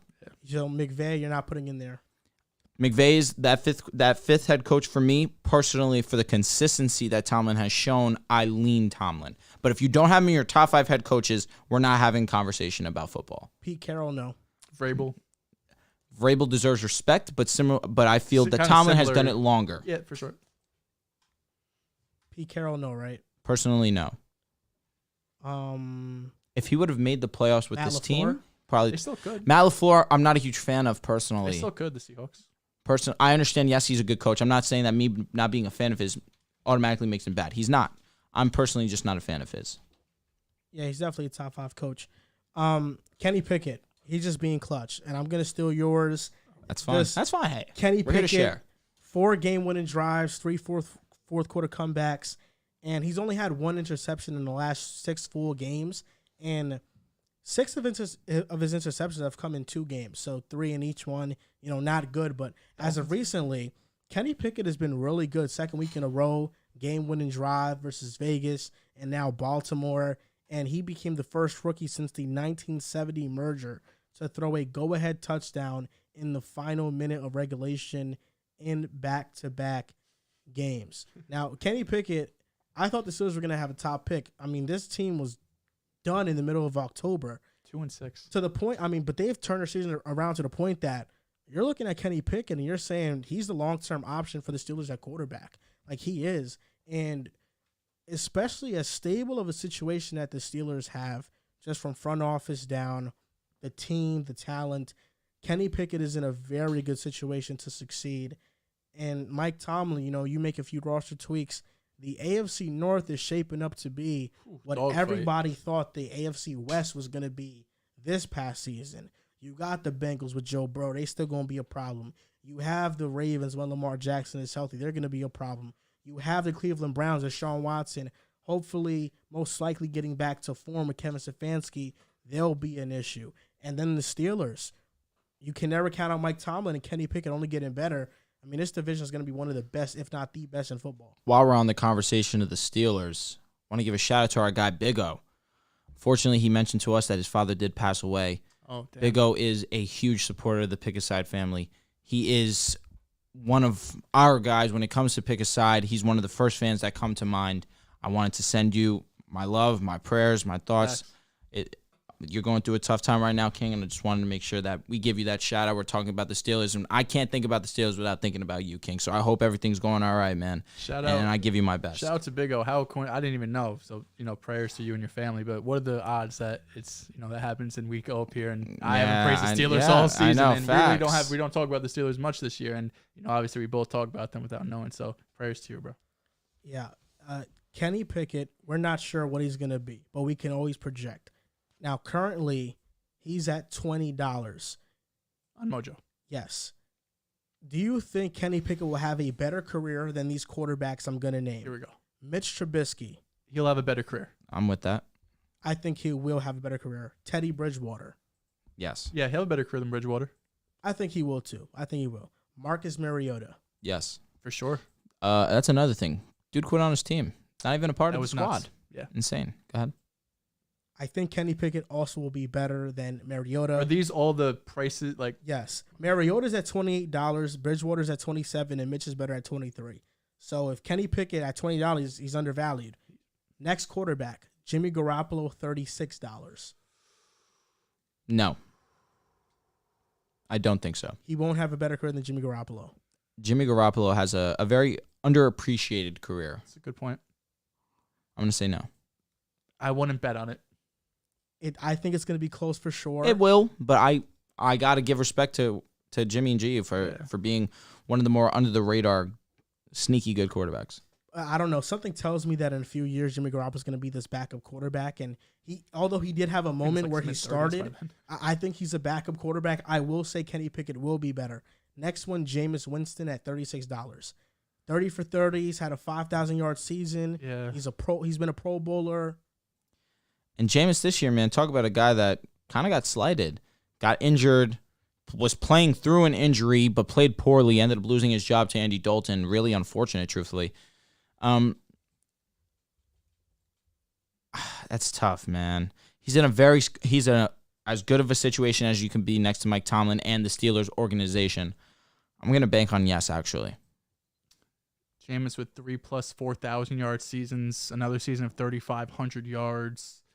But all that can change with the playoff win. Not necessarily that the stats match up, but hey, you're in one of the most winning organizations of all, tied for the most. I like that. I'll take Pickett. I'm going with Pickett. And this is the last one. He has had a slept-on career.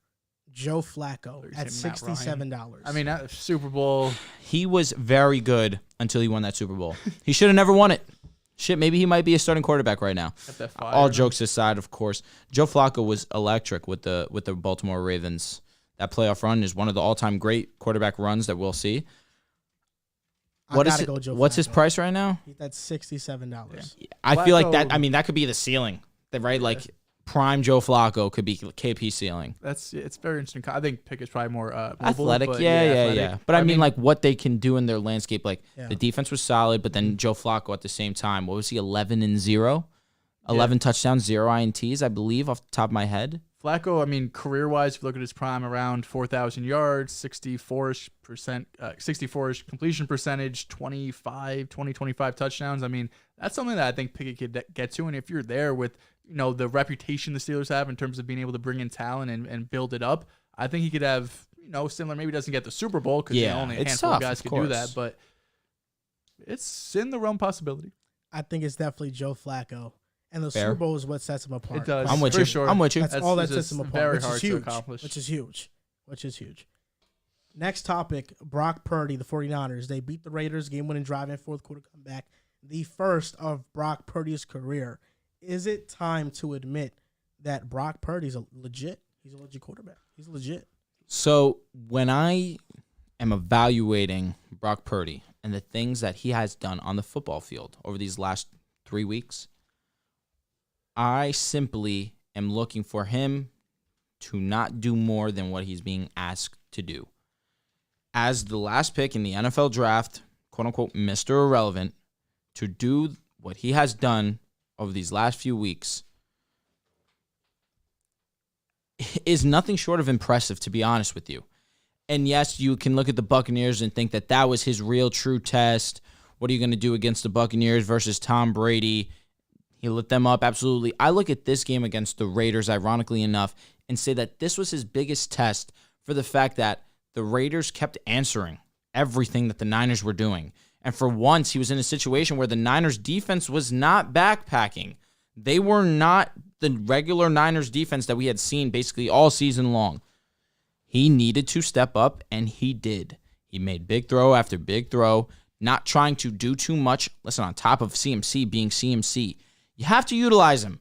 One of the best weapons in the game. You'd be a fool not to. Brock Purdy understands I have a special guy there. I'm going to give him the ball whenever I can, and whenever I have the opportunity to, because all he needs to do is do his job. Nothing more, nothing less.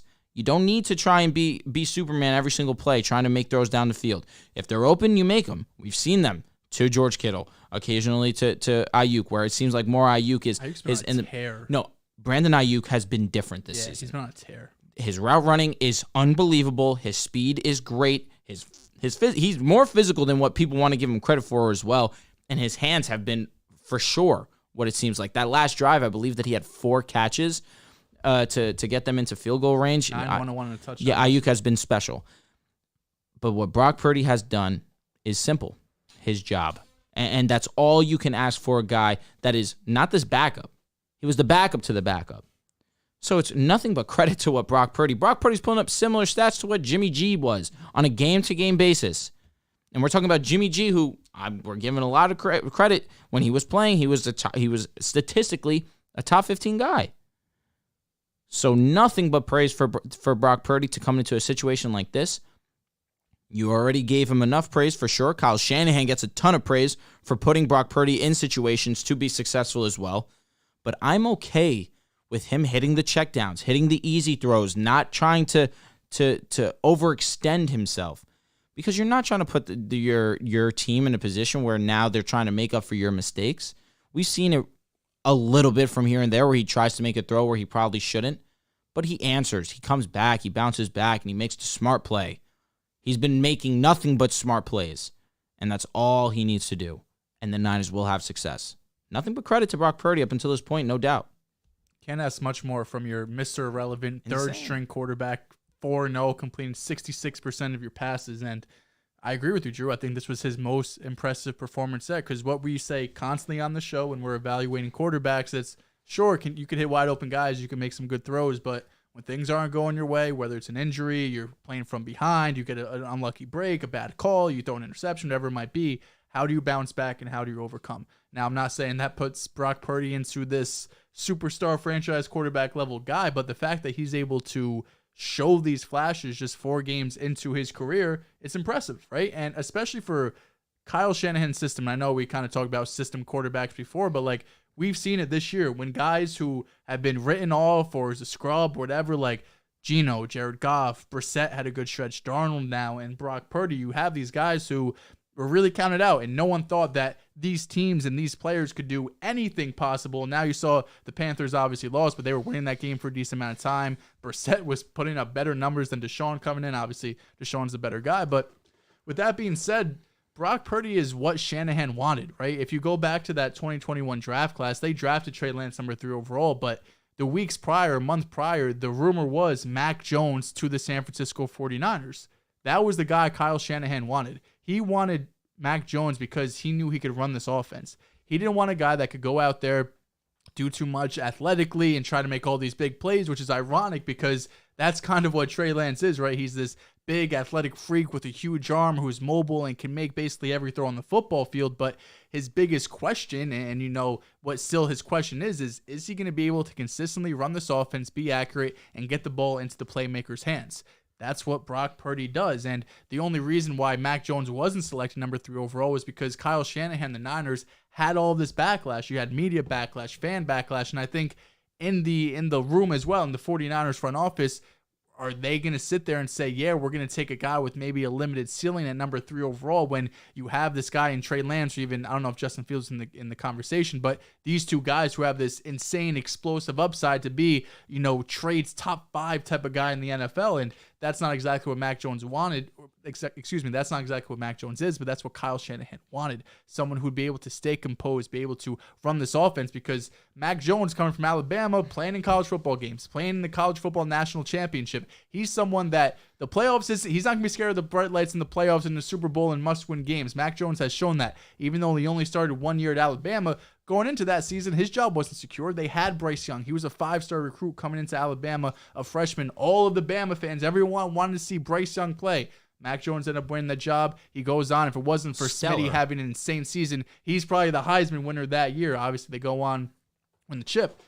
So what Brock Purdy has done is really what Shanahan wants. A guy who's going to come in, run the system, be accurate, does it seem a little limited when you have Brock Purdy and it comes to the biggest game of the year in the NFC Championships and Super Bowls? It does, because you'll probably have to go up against Jalen Hurts, who was top 2 MVP before he got injured, or Mahomes, Allen, Burrow on the other side of the bracket. So that is really the only limitation you have. But the fact that we're even having this conversation, just a couple months removed from, or excuse me, a month removed from Jimmy G, what seems like the end of the season for the 49ers, no chance they could even make a Super Bowl run. Now you're looking at it, Brock Purdy keeps playing complimentary football. The Niners had a bad game defensively. They were due for one, right? I mean, they've been the best defense all season. They had a hiccup against the Jarrett Stidham-led Raiders. I don't think that's going to happen in the future. This defense is going to get right back on track. And with Purdy leading you, I mean, top 2 team in the NFC.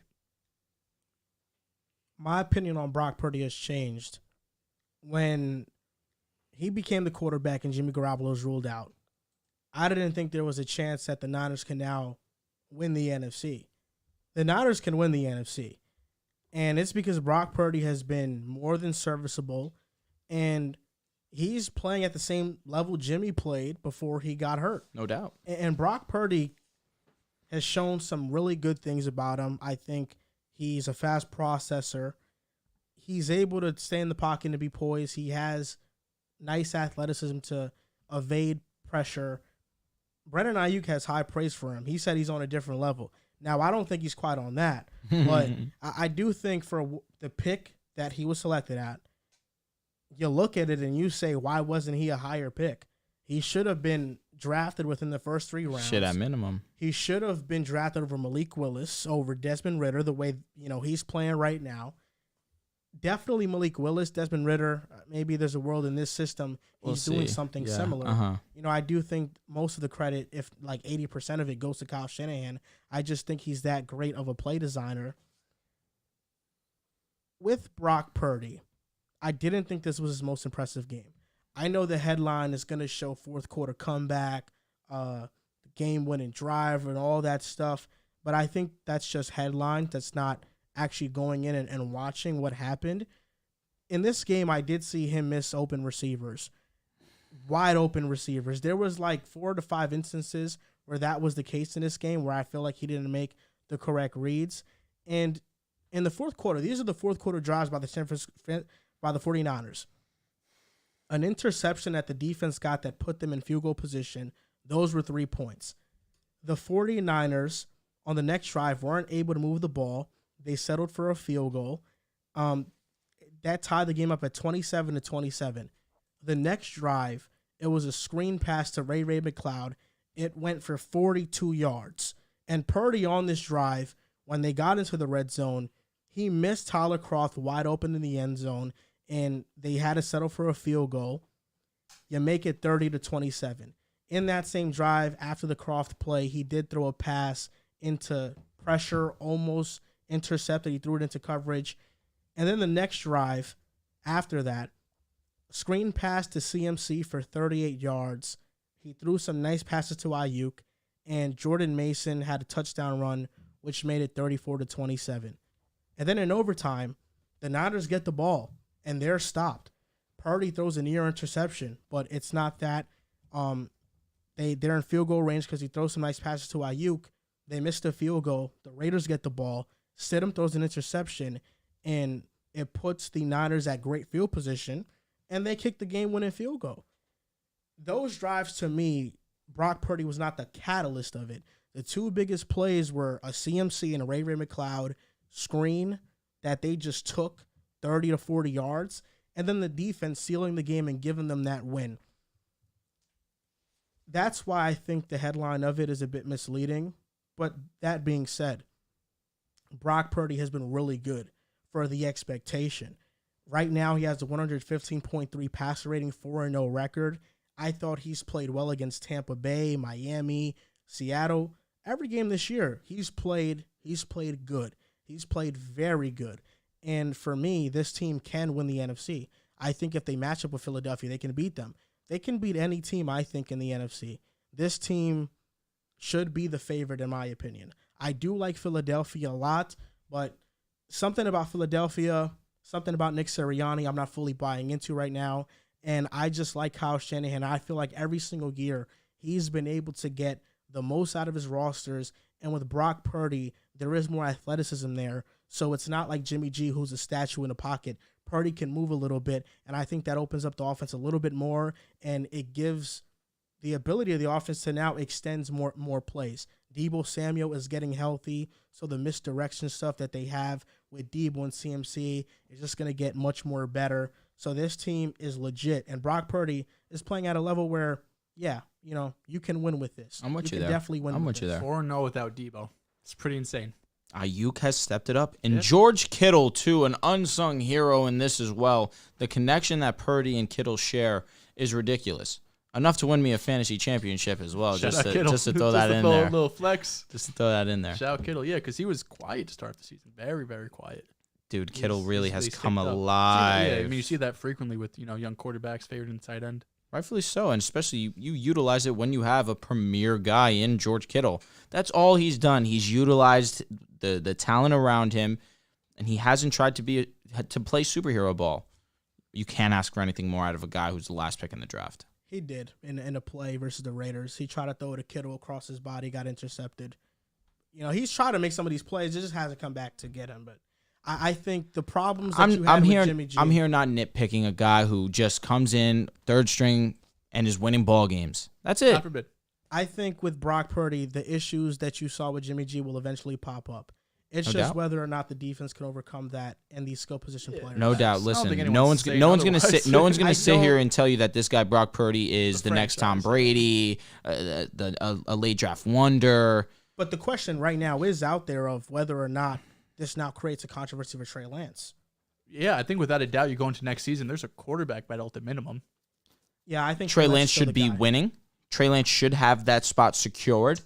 But if How he confident are you? only for the fact that you You're a drafted Trey him number Lance 3 guy? overall. I am a Trey Lance guy, but I mean, he's going on 3 years without playing football. You drafted him number 3 overall. I don't disagree. He has to have the lead, is what I'm saying. I think you're going to go into next season, and Purdy's going to be better in OTs. If and Purdy training camp. if Purdy wins the Super Bowl, shit, then my statement's Yeah. not true. I don't disagree, but I think even next season, regardless Super Bowl or not, like when you're going to be watching preseason games, training camp, OTAs, Purdy's going to be better than Trey Lance. Like you're going to obviously see Lance's upside. He'll have some crazy plays in OTAs and whatnot, but the fact that Lance is going to go on 3 years without playing consistent football, like no matter who you are, that's going to take a toll on you.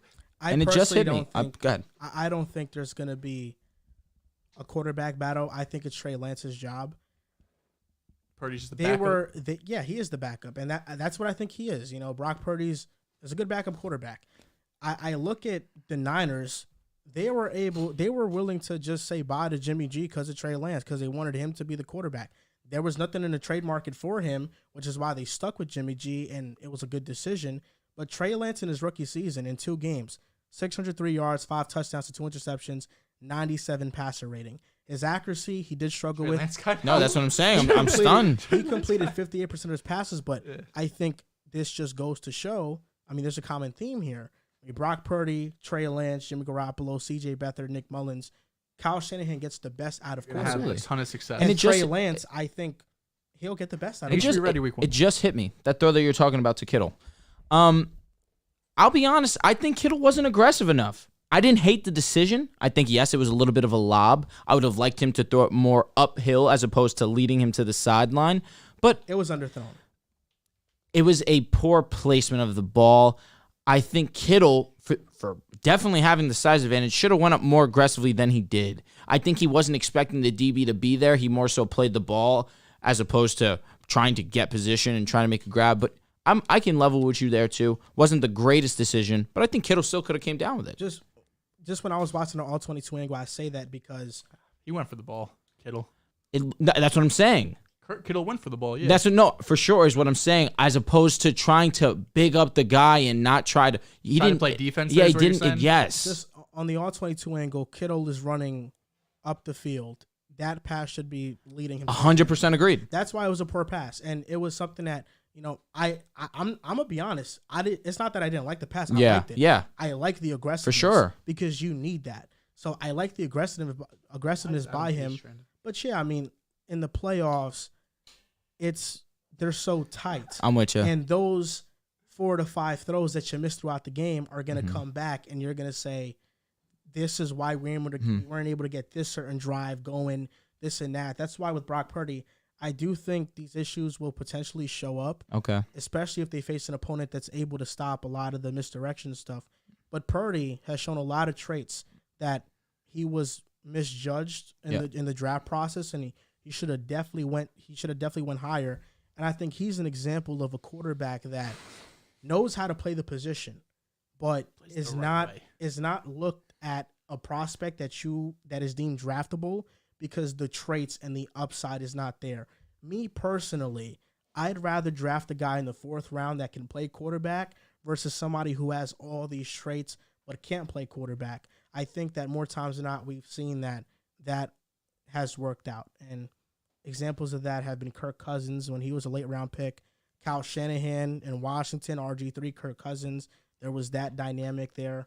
But yeah, Brock Purdy's been good, but I don't think that there's a threat for Trey Lance. I think this is Trey Lance's team. I think so too. At least it should be. You don't spend the top 3 pick on a guy, trade a bunch of draft capital to trade up to acquire this guy, and he's not the favorite going into next year. That's fair. I was off topic, but I was just laughing because there was I saw Adam Gase trending on Twitter, and Le'Veon Bell replied to a tweet. The person tweeted at Le'Veon Bell saying, "Oh, like you fell off after you left the Steelers."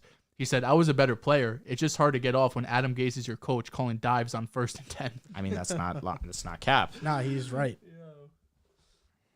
I think when I just saw this comment, why are people so hesitant to accept Purdy could be a starter in the NFL?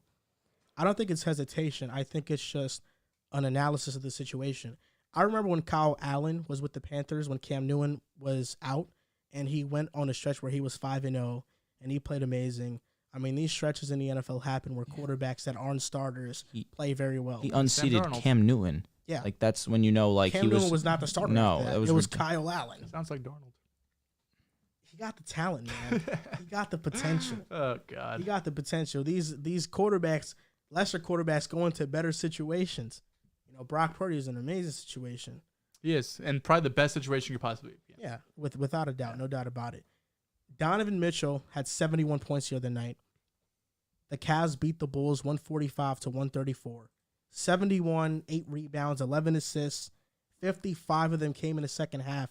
I mean, do you think that this game proved that Mitchell is the best shooting guard in the NBA? He has played like the best shooting guard in the NBA. The verdict's still not out whether he is or not. I can give credit where credit is due. This is one of the all-time great performances you will ever see. But here I am, still relaxing, understanding that Devin Booker is, and still in my opinion, a better scorer than Donovan Mitchell. Still a better playmaker than Donovan Mitchell. In the playoffs, both of them have shown to elevate their level of play. Unfortunately, the last vision that we have of Devin Booker is that choke job in Game 7 against the Mavericks. Inexcusable, no doubt. But we did see in his first playoff run, he did have the most points ever by a first-time playoff performer ever in the history of the game. And he had a very solid finals outing. I believe he dropped 40 twice. So I still believe that Devin Booker is in that conversation as well. And another name that people, again, I tweeted this, I believe it was yesterday, that people see Kyrie Irving and they like to conveniently place him as a point guard. But in my opinion, I believe he is more of a true 2 than anything. I believe that his game is best suited as a 2 guard. And Kyrie Irving, another player that I still feel that is in that conversation to be the so-called best shooting guard in the league, given that I do see him more as a 2. Kyrie Irving, one season, 28 points, 50, 40, 90. This season, if it wasn't for a bad stretch earlier in the year, probably would be on that pace where his three-point shooting was down, but even still, he's brought it back up to 37%, 26 points per game. His defense has improved this year. Playmaking-wise, it's pretty close. You probably give the edge slightly to Donovan Mitchell so far this season. But I'm not going to be quick here to say that I'm taking Donovan Mitchell easily over Kyrie Irving. This is an all-time great performance. This is one of the greatest performances you'll ever see. It definitely does boast well with his argument to be the best shooting guard in the league, but it's not a so-far-gone conclusion. Go ahead. Sorry, what makes Devin Booker a better scorer than Donovan Mitchell? I feel like at every single level, Devin Booker is elite, given his size. Mitchell's been more efficient. Because Mitchell's a 3-level scorer. No, he is. But I feel like Devin Booker's post game also is very great. His 3-point shot is very good. His mid-range game is one of the best in the league. His ability to finish at the rim is very great. I personally, and listen, he had 71 2 nights ago. I believe it was Monday. And it was all-time great. 5 years ago. He did this 5 years ago before anyone was giving Devin Booker the credit of being the best shooting guard in the league. I think the difference between the D-Book 70 and the Mitchell 70 is that it was in regulation. Mitchell had it in the flow of the game. Those were points that you needed to win. Devin Booker was just scoring. And they did lose. No, but absolutely, too. Not discrediting it, but compared to Donovan Mitchell, I think the level of performance is not close. I think Mitchell was by far better than that. Yeah, also the game-tying shot, the free throw. The game in totality, for sure. The fact that they came back from double digits, he ended up being the main reason why they were able to come back and win in overtime. 15 points at half, 6 after the first quarter. The first 70 and 10 game in the history for assists. All-time great performance, absolutely. But in the grand scheme of things, I can't allow I don't want to use recency bias because, of course, Donovan's been great. But in this situation specifically, I still see Kyrie and I still see Devin Booker, and I need to give them that respect and acknowledgement. I think for Donovan Mitchell, obviously it's always been been in the conversation. Him, Book, JB this year making a leap. Kyrie, if you're calling him a 2. I think just over the past 4 years or so, a lot of people have just kind of gotten sick, not of Donovan Mitchell, maybe a situation with the Jazz. Like every year we went into the season, we knew the Jazz were going to be a great regular season team, and we knew they'd probably lose in the playoffs at some point. They were never going to go to the finals. They were never going to be this perennial dynasty type team, even though every season they would have a great regular season. And no part to Donovan Mitchell. I mean, obviously he's one of the best playoff performers in the NBA right now, right? Back-to-back seasons averaging over 30 points per game in the NBA playoffs. But the fact that he was able to go to a new situation in Cleveland, and obviously he was the guy in Utah, but also being the guy now in Cleveland who I wouldn't say gets more broadcasted or more like national recognition than Utah, but I feel like at least this season, maybe it's being on the East Coast, just more eyeballs on him being on Cleveland with the change of scenery, maybe a more exciting player in Garland compared to a guy like Rudy Gobert, right? And you have Mobley there and all the guys. So this season on a new team, new teammates, not that you're seeing his true potential, but just having that change of scenery, I think, is probably opening some more eyes where he was always in that conversation. But this year, I mean, he's having a career year, which probably separates him, at least this season, from Devin Booker, because this season he's having a better year just raw stats-wise, but also efficiency-wise. Donovan Mitchell has had that. And then on top of that, you have a 70-point performance, like you said, with also 10-plus assists. He created 96 points, which is the most in NBA history outside of Wilt dropping 100 points. I mean, we know Donovan Mitchell is one of the premier scorers, premier 3-level scorers in the NBA, but the fact that he was able to put up 70 when he was really, especially in that second half, third, fourth quarter, constantly getting double teamed. They were constantly throwing guys at him. Really, when he got past half court and he was constantly seeing open guys, getting the ball out of his hands. And even though all the pressure that was on him defensively, and then at the end of the game at the free throw line, maybe left a little bit early at the free throw line, definitely left early, but you know, the refs let it play on. I mean, it was one of the most impressive games, not just from scoring, but the fact that you could tell they were doing everything possible to make sure Donovan Mitchell is not scoring this basketball, and it did not matter what they threw at him. He went out there, obviously won the Cavs the game, and it's one of the best single performances, not just scoring, but also playmaking-wise, since the defense was just doing everything to get the ball out of his hands. If Donovan Mitchell is not the best shooting guard in the NBA, he's number 2. It's Devin Booker and Donovan Mitchell. Fair enough. As simple as that. I favor Devin Booker because of his post game offensively, and I favor him because I think defensively he has been more locked in. And Mitchell's been a phenomenal defender this year. He had some phenomenal possession defensively against the Bulls where they were huge for them winning the game.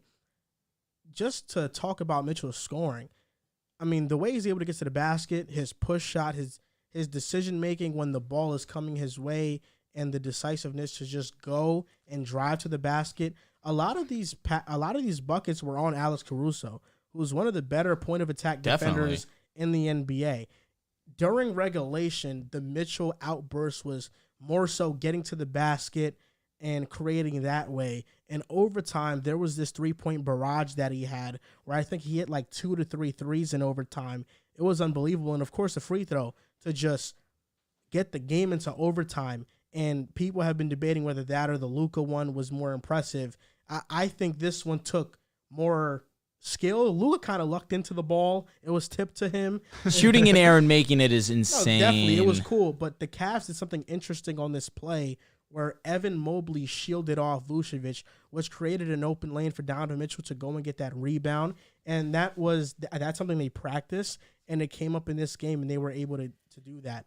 I do think Donovan Mitchell is in a conversation for best shooting guard in the NBA. Definitely. And there's often, especially as of recently, because we've been seeing these scoring outbursts, there's a lot of people that have been coming out and they've been saying analytics ruin the game. The way the NBA is being played, I saw that. They don't like it. But teams simply figured out that spacing out the floor is the best way to yield maximum results offensively. That's all it's been. Years past in the 2010s, in the 2000s era, 1990s, they had the paint clogged, and it was outdated. We have become smarter as coaches, and the schemes have gotten smarter to the point that we're able to play offense at a much better level. Offenses now, they're smarter and they're better. They're more better than they've ever been. In 2000, the team with the best offensive rating was the Lakers at 107 with Shaq and Kobe. In 2010, the team with the best offensive rating was the Suns at 113.9. This season, the Hornets have the worst offensive rating in the NBA at a 107.9. That means the team with the worst offensive rating now would be the best offensive rating in 2000, and it would be a top 10 offense in 2010. That's just how much we've been able to maximize offensive results, and I think that's all due to spacing and just these players being so much more athletic. When you drive to the basket, because right now, offenses want to get the most efficient shot. How do you do that? You drive to the basket to get a layup. You either get the layup or you get fouled, or the defense collapses, and now you have an open three, and the three-point shot is the most efficient shot in basketball, especially if you can hit it at a great clip. So these offensive schemes, these coaches have gotten smarter than ever, and the only real criticism I have of today's game is that I would love for there to be empowerment on the defensive end. So not everything's a foul. You know, there's aggressiveness to stop these offenses, because if the worst offense now would be the best offense in 2001, I do think there is room to go back to the mean where we're enforcing offense but also defense and not everything's a foul. I was watching the Kings and Jazz game yesterday, and Lauri Markkanen at 25 points, 13 seconds left, got fouled on a three-point shot where he kicked out his leg. That wasn't a foul, and that ruined my parlay single-handedly. So for that, if we're in the 2000s, that's took the under? I took the under. Dude. If that's not called, I'm winning. I'm winning a good amount of money. So for me, that's what I think that's what I think it's been. But I don't think analytics has ruined the game. I just think that we've evolutionized. And I have top 10 shooting guards here. And in making this list, I was fascinated with how many great shooting guards there are. Number one for me is Devin Booker. The numbers speak for itself, but the Suns are 2-7 without him. I'm not sure what the result of this current game is, but the Suns have not been winning without Devin Booker. Yeah, so they're 2-8 without Devin Booker now, and you can just see how they look without D Book. I mean, he is missed drastically. Number two, Donovan Mitchell. He's averaging 29 points per game on excellent efficiency. Number three is Jaylen Brown, 27 a game, two-way presence. Number four, I have James Harden. I think what he's doing at 22 and 11 a game, 11 assists speaks for itself. And the reason I took him over number 5, which is Paul George, is because of that playmaking aspect. I think that James Harden, when asked to, can score at the same level, but what separates them is that playmaking, and that's why I have Harden at 4, Paul George at 5. Number 6 is Klay Thompson. I think Klay Thompson has been playing phenomenal without Steph Curry. He's averaging 25 a game. And he's doing all the little things like playing defense, rebounding at a high level. His on-ball gravity has been has been heightened now without Steph. Yep. And he's driving to the basket much more and making great decisions out those drives. Trusting himself. It shows in his game. Number 7 is Anthony Edwards. 24 a game. He's taking a huge playmaking leap, averaging 6 assists per game, and he's averaging close to 2 steals a game. Number 8, Bradley Beal, 23 a game. For me, Slow, man. I just view Bradley Beal as somebody that he just doesn't win. He just doesn't win games. Is that on him? You can say it is now. That's tough. And I think the Wizards Levine's have a dangerously low as well. Zach LaVine's at 9 for me. It's off year. He's been banged up, but He's been getting back to form would you recently. not have these season- other guys above him? You have to respect Klay Thompson for sure. I But think at Klay this- Thompson is a better player than those guys, especially when you take into account the intangibles defensively. I mean, Klay Thompson is a winning player. Bradley Beal is a very underrated playmaker as well. I understand. Yes, he's not a winner per Bradley se. Beal's a better playmaker, but Klay Thompson is part of a big 3 that is a dynasty. Yeah. That matters. Of course, Yeah. but it's because of what his strength is. And as the first option when Steph has been out, he's averaging 25 a game. That's what Beal's Beal's averaging less than that. He's at 23 a game. But yeah, and Beal also has been hurt this season, so that's impacted him. Zach LaVine's at number 9. I am just not a huge Zach LaVine fan. Oh, we know. I think Zach LaVine has a lot of skill. I think he has a lot of talent, but Can't just wait till putting he's it in all LA. together, I just don't really see it. Number 10 is CJ McCollum. He can play different roles: point guard, shooting guard. Yeah, He's been this season. It's been a lot of point Zion. That's true. Last year was CJ at that point, though. I think CJ is a shooting guard, and I have at number 10. And then 11 is Desmond Bane, 12 Simons, 13 Poole, 14 DeJounte Murray. And even that I struggle with. I can make an argument for Tyler Hero over DeJounte. I'm glad you decided to go DeJounte. It's the right move. Even so, I do think that Tyler Hero. It's close. There's a legit argument for him over DeJounte Murray. The defense There's a lot of allows you to lean DeJounte. For sure. Not really. For me, at least defensively, the reason why I don't value that is because DeJounte is an inefficient player. He's one of the Offensively, you're saying. I think he is the most inefficient 20-point per game scorer currently in the NBA. RJ? It's true. RJ's at 19, so technically. So he's not a 20-point, but at a 20 solidified 20-point per game scorers, DeJounte is one of the least efficient guys, and I just think his play style is not fitting to other players. And Tyler Hero is. Jordan Poole, Simons, Desmond, they are. I'm not arguing those guys. And when Simons and Poole take lead roles, you now see how good they are. Only issue I have with your list is that you have Harden as a 2. And yes, obviously, Harden is notoriously known as a 2, but I feel like at this point in his career, he has transitioned more so into a 1. You alluded to his playmaking. Absolutely. I feel like that's why I classify him as a 1, especially in this system. So is Jokic a point guard? Absolutely not. It's completely different. Yeah, it's not different. It is. No. Because guards... James Harden's been talked as a 1 for years. Depending on who you ask, it's a toss-up. If you would just switch Kyrie Irving and James Harden, I'm fine. That's what I was going to say. James Harden has logged more minutes at shooting guard, and Kyrie Irving to me is a point guard. His play's never really been that of a point guard. Maybe you can say his play is not that of a point guard. This doesn't mean he's not that. He is a point guard, and that's just, if we want to just talk about strictly play styles, then LeBron's a point guard. Jokic is a point guard. Like, if it's just play styles, then these other guys are point guards. But they're point forwards. That's what they are.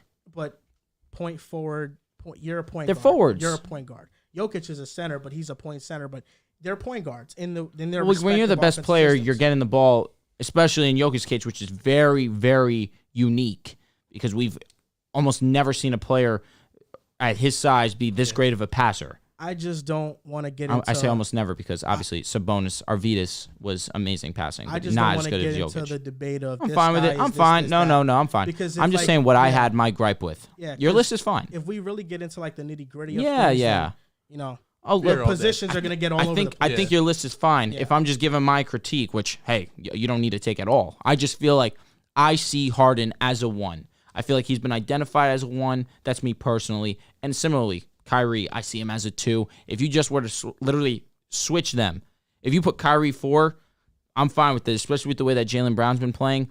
I slightly would lean Kyrie over JB for the efficiency. I mean, Kyrie Irving's one of the most efficient scorers in this game.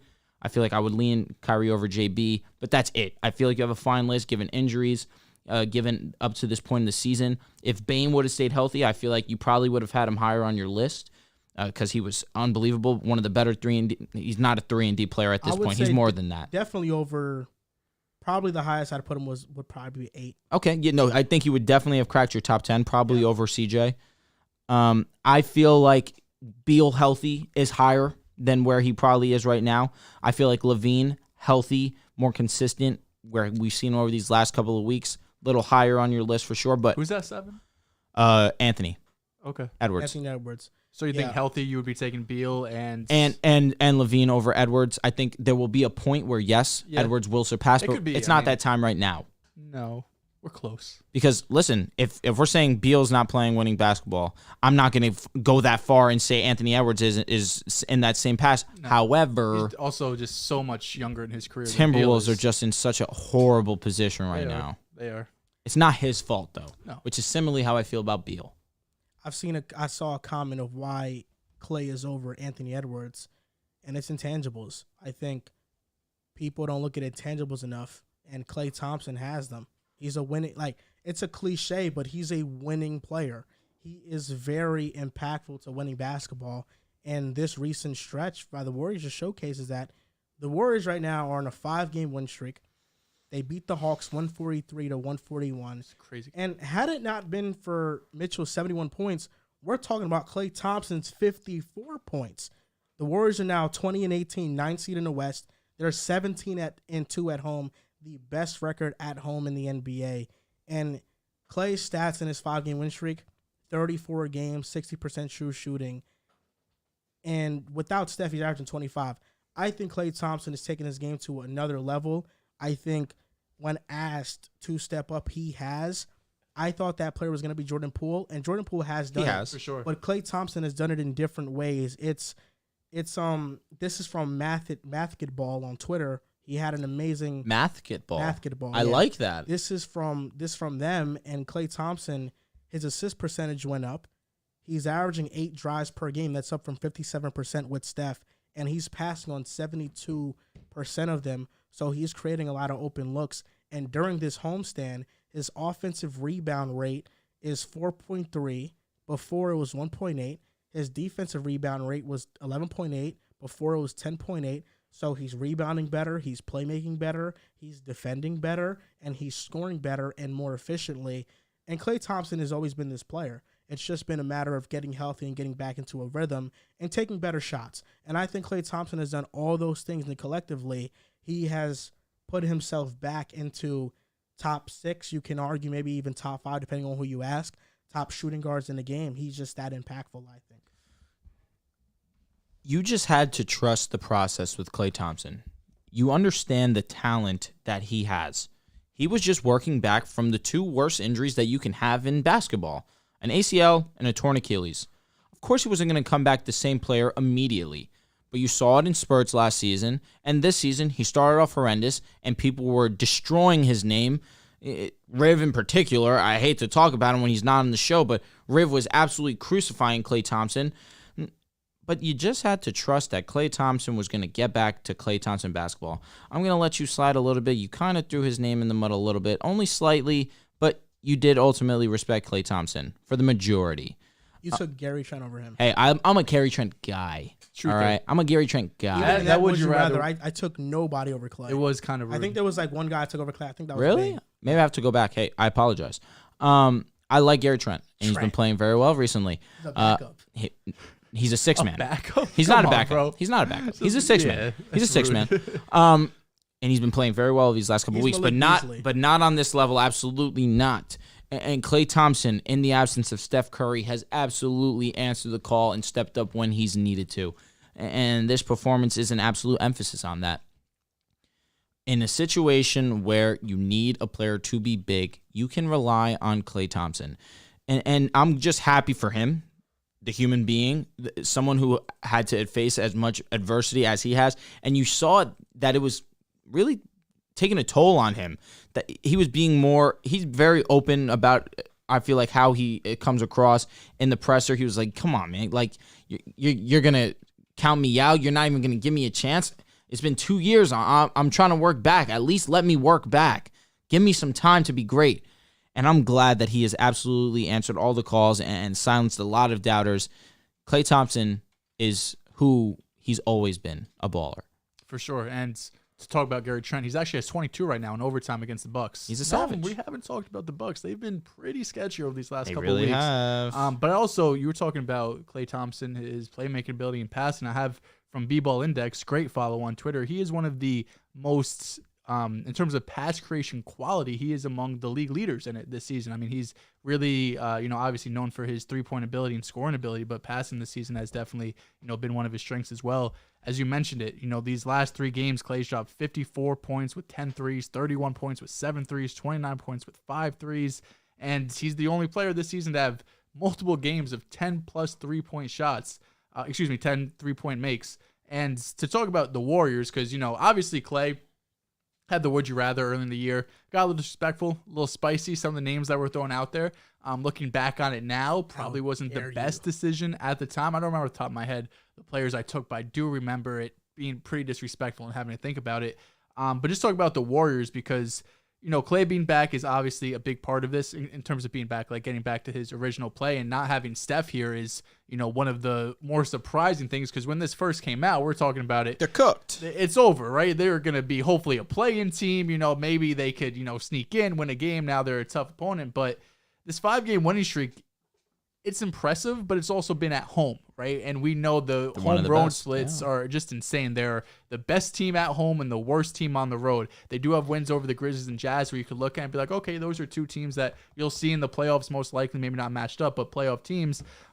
But I do think it gets scary if you are one of those teams who have played well all season. You'll be a top 3 team, Nuggets, the Pelicans, whoever it might be.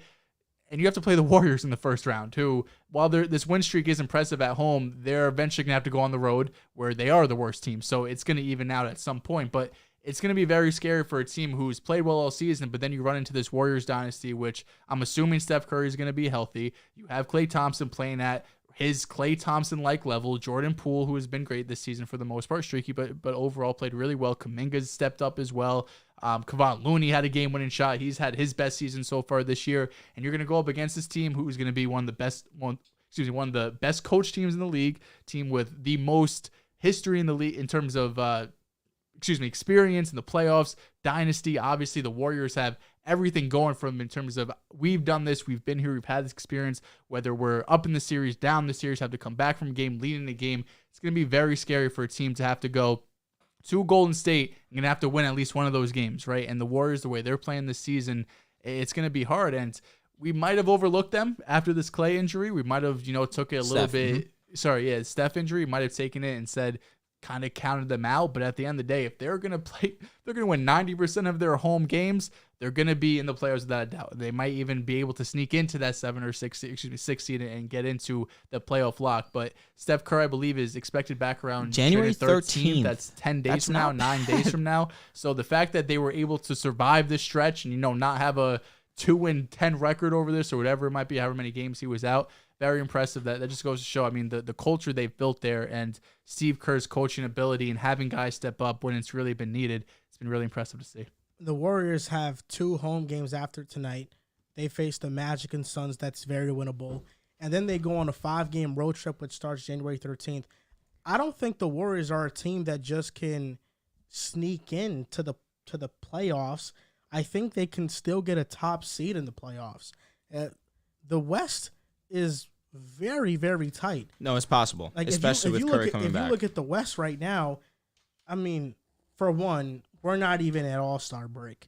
We're not even an All-Star break, so I have it if you want. It's way too soon to talk about right now. The Warriors are 4.5 games out of first place. Exactly. Yeah, I think that we're not even an All-Star break. I think it's way too soon to just talk about seedings. But like you said, 4.5 games out of first seed.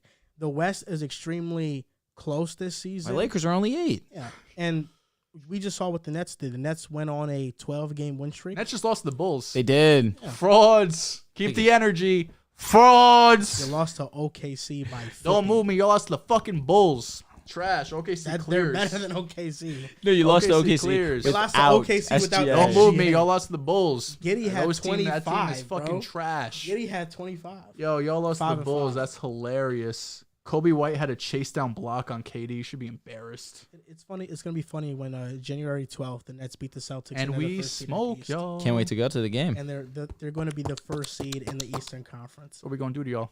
Remember when we were at the Nets game and they were saying, we want Boston sweep, We knew sweep, that was sweep. We knew that was a bad decision. It was, oh my God. Ball knowers knew. Yeah. This season though, scary hours. The Y'all Celtics still ain't won the really, championship. That's tough. yeah, Nets got swept in the first round. KD got a chip. Kyrie got a chip. They got chips. Because of who? LeBron got and Steph chips. Curry. God forbid. Two KD goats was a of our closer on generation. those Warriors teams. Huh? So, KD was a closer on those Warriors teams. Has KD won a chip without Steph? That doesn't mean he wasn't impactful to what Has he he did won for a the chip without Warriors. Steph? No, that doesn't take away from his impact on the Warriors, It though. was a big impact. Hasn't won without Steph. 2 Doesn't move Finals me. MVPs, 35 points per year. I mean, he was the second best player in the world at the time. I would hope that his impact would be felt. He was a better player than Steph at that time. He was the best player on that team. Not gonna disagree with you. He was the best player on Gotta that do it team. without Steph. Steph Curry, though, at the time, back-to-back MVP, people definitely did have him in that conversation to be the second best player in the NBA. And even if you don't want to say KD was the best player on the team, to say that there wasn't an argument is ridiculous. Foolish. So even if, KD, there's an argument that he was the best and he was the closer for those playoffs. There's a reason in the Clippers in the first round he dropped 50 versus the Clippers on Pat Bev after Pat Bev was talking all that shit. On Pat, There's come a- on, dude. There's like a versus 10-inch Houston, height difference. Versus Houston in 2019. Him and James Harden went toe-to-toe for the first 3 games, going back with 40 pieces. I mean, it was just, he was the one dueling. Steph Curry was more in the background of those, especially in the 2019 Rocket series. He did have his moment in Game 6. I was going to say where he went 30 points after getting held scoreless. But before that, he was averaging 22 points per game, I believe, in that series. KD was the one who was averaging like 40 in that series. Let me ask you, in that 2018 series against the Cavs, didn't Curry average more points than KD? Was it Maybe the 29? second one. No, the first one wasn't even a competition. I think KD averaged 35. Yeah. Sorry, completely irrelevant. But Sauce and Mbappe were at the Nets game tonight. Interesting. There's pictures with KD. You're gushing? Yeah, I'm so good. Pull it up for me. I think I could be. I think I'm right about that. Yeah, so the first finals, KD was 35. yeah, 35, Steph was 29. Yep. The second finals, KD was 29, Steph was 27 and a half. Bucks ended up winning. Yeah. I mean, so either which way you shape Yeah. it. I mean, KD was. And KD averaged Statistically 29, 11 rebounds, and 8 assists and 2 blocks. He was amazing. And he shot 52% from the field and 40% from 3. No, KD was otherworldly. We're never going to see somebody like that again No, at all. no. But, yeah, I think the Warriors could get the first seed in the West. It's up for grabs right now. And Feels good not hating KD. this anymore, next 3 games, the homestand, and now this 5-game road stretch is going to be big for them. But I think even without Steph, they can manage. Right now, I look at the Warriors. They have 7 players that can be in a legit playoff rotation.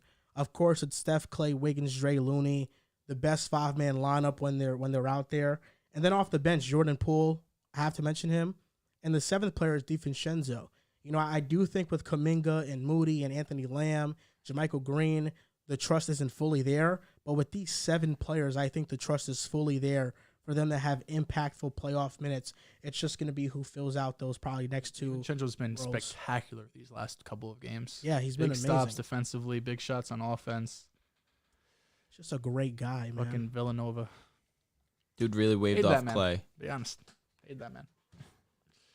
Talking about Dante DiVincenzo, right? yeah. He Yes. waved off Yeah, that Klay was Thompson nuts. to lock up Dame. Yeah, that thank was God, fire. because he would have got clowned if he didn't. That was He fire. got absolutely flamed. Nah, DiVincenzo is different, man. He's I've been different. trying to tell you about Dante, man. Man, the Nets this year, something Awesome. special about him. Frauds. It's something special, man. Excited for that Nets Celtics game, man. That's gonna be electric. Yo, I'm really. It seems like January is gonna be the month of me in basketball games. Just went to Wells Fargo. We're about to hit up Barkley. Garden. Oh, we're going to TD. No way. No, I'm playing. I was about to say no. we talked about going to TD for the playoff. Yeah, I'm not opposed at all. Hitting the Barclays, and then I'm hitting MSG to watch my Lake Show take on the what's that? Knicks. Hopefully LeBron January plays. 31st. He got COVID. Thankfully now he should be good. And it's MSG. He'll play. Got COVID? Yeah, he's out with COVID. I thought it was I could have swore it said COVID. If he doesn't go, would you go watch Russell Westbrook? I'm going regardless. It's my anniversary. Oh, really? Nice. Are you So guys where you out? going? Yeah, me and Alexander. Well, her parents bought me and her tickets to the game because she knew that I wanted to go. They knew I wanted to go. They knew you wanted to watch R.J. Barrett. They do. They know I'm a Knicks fan at heart. R.J. Barrettson. Love being the Knicks fan on the show. NFL Pick'em Week 18, and you know what? Now that you say that, I have fully changed how I approach my my fandom or lack thereof. Okay. I am no longer a fan. I simply root. Oh my god. So I listen. The Jets, Knicks, I root. You know, look at my Twitter and look at my bio. I'm sorry, Joel. We're done. I added some spice to my bio. Look at my bio and look what's there. Host. Oh my god. Watanabe fan. That's all you got? I just seen. Bless you. I recently seen a documentary on Yuta Watanabe on the Nets YouTube channel. They have like a docu-series called The Bridge. You got Mahomes as your fucking header, And bro. I've been had Mahomes as my header. It's been there for a while. You're late. I root. Every single month. John, can you believe this guy, bro? Mahomes. Every single month, I'm gonna change my bio Thought you were a Burrow guy. to a new player. I am. So you want me to make a okay? So you know what? You know what I'm gonna do this tonight? I'm gonna go in the lab on Photoshop and I'm gonna make a Burrow and Mahomes collage, and that's gonna be my header. I'm gonna unfollow That's you. gonna be I'm my gonna header. unfollow you and block You know what? I'm gonna have a header that's gonna feature every player I root for. So James Harden, Luka, Joe Burrow, Mahomes. I'm gonna have every top 5 quarterback there. Literally. Tom Brady. Tom I'm Brady. gonna have all of them. I'm Josh gonna have Lamar Allen. Jackson in a Jets jersey. Oh god. I'm gonna have all barf. of them. You don't. I deserve Lamar on the Jets. You don't deserve Lamar on the Jets. I mean, you put on Zach Wilson. You don't deserve anything as a Jets fan. Oh Jesus. In my opinion, you are one of those Jets fans that ruled out a 23-year-old guy. That's what you are, completes Dehls. 54% of his passes. But I am. Alexander just said, "Bless you" in the chat. I'm crying. I think each month I'm gonna change my bio to a new player I like. So this week it's Yuta Watanabe. So Yuta He's been Watanabe playing so fucking well. Yeah, he has. And the Nets finally got size to match up with the Celtics. Yuta Watanabe, TJ Warren, Ben Simmons. Come on. Stop playing. Stop playing. Stop playing. Y'all just got blown out by OKC. Y'all lost to the Bulls. You got blown out by OKC. Lost the Bulls. There's nothing worse than that. don't Without move me. SGA, you lost. You lost. I'm sorry, man. Should really. Can you doesn't move me. believe I've taken an under on Jason Tatum like 3-4 times this season and his hit? He's not no MVP. Get out of here. He's not even top 5. Not talking He's the Bucks Jason and Tatum's Clippers in really the not same top week. 5 in the MVP race. He's not. He's not top 5. That's cool. Listen, you're That's top the guy who every week you have a different opinion on every different player. So I'm not expecting He's you not to top stay 5. true. Is he better than Steph Curry when healthy? No, Curry's better. Okay. Let's just talk MVP race though. Kevin Durant, MVP race, Tatum or KD? Right now, Katie's been hotter for sure. Joel Embiid.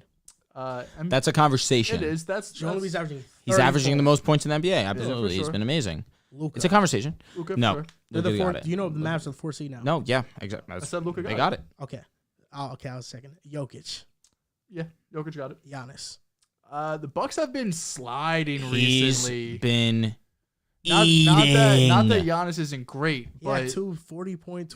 Dude, over the last like obviously, 7, he's averaging 40. Giannis Yeah. is ridiculous, but the Bucks have been. No one talks about it. The Bucks have been fucking mid for 2+ weeks now. They're like 4-9 or some shit. That's I know, it. but Middleton's been when the unhealthy. Celtics go on a skid, it's the end of the world. Hey, I'm not overreacting. No, it's not, because it's just people think that the there's this overconfidence with these Celtics that they just can't get by anything. No, they cannot, because when they face the Chicago Nets, it's gonna be a harsh reality, Dehls. It's gonna be harsh. Don't get smoked. It's gonna Y'all be a You nightmare. guys already lost to us. Don't get smoked again.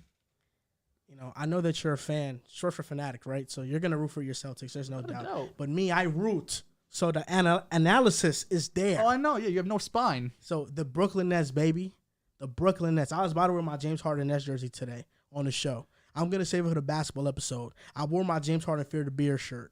Bro's a Knicks fan turned Yeah, Harden listen, fan. there's a reason why I haven't Nets been so fan, active in this turned conversation, 'cause it's Timberwolves fan, embarrassing. turned Nets fan No, the again. Timberwolves there was an agenda, just like there was an agenda for the Kings this year. Like the beam, it's baby. just whatever's Like the beam. I whatever's, love the Kings. whatever's I convenient love the for you at the Kings. team. I guess when you root for like 7-8 teams, it's easy to pick whoever's hot, right? That's cool. And that's been my team, man. We riding all year long. Yeah, until you were out on them and then back in. Yeah, Jock Von Nets. He's totally changed my opinion around. But that Celtics-Nets game, man, when the Nets beat the Celtics, I don't want you to just say it's the regular season. I want you to keep that same energy because you're holding the Nets to the standard with this loss against the Bulls. I'm trolling, obviously. You guys fucking won 12, 13 in a row. But I'm just saying because everyone, one regular season game, people go nuts. We beat the fucking Clippers with Kawhi and Paul George. I didn't see a word on Twitter. We go and lose to OKC. I always get blown out. And it's fucking the end of the world. Trade, blow up the team, fire fucking Zula. Listen, ultimately, let's not overreact to a regular season game. For the love of God, please. You got to talk to your buddy over here. Yeah, please. I don't react to regular season. You are Mr. Regular Season.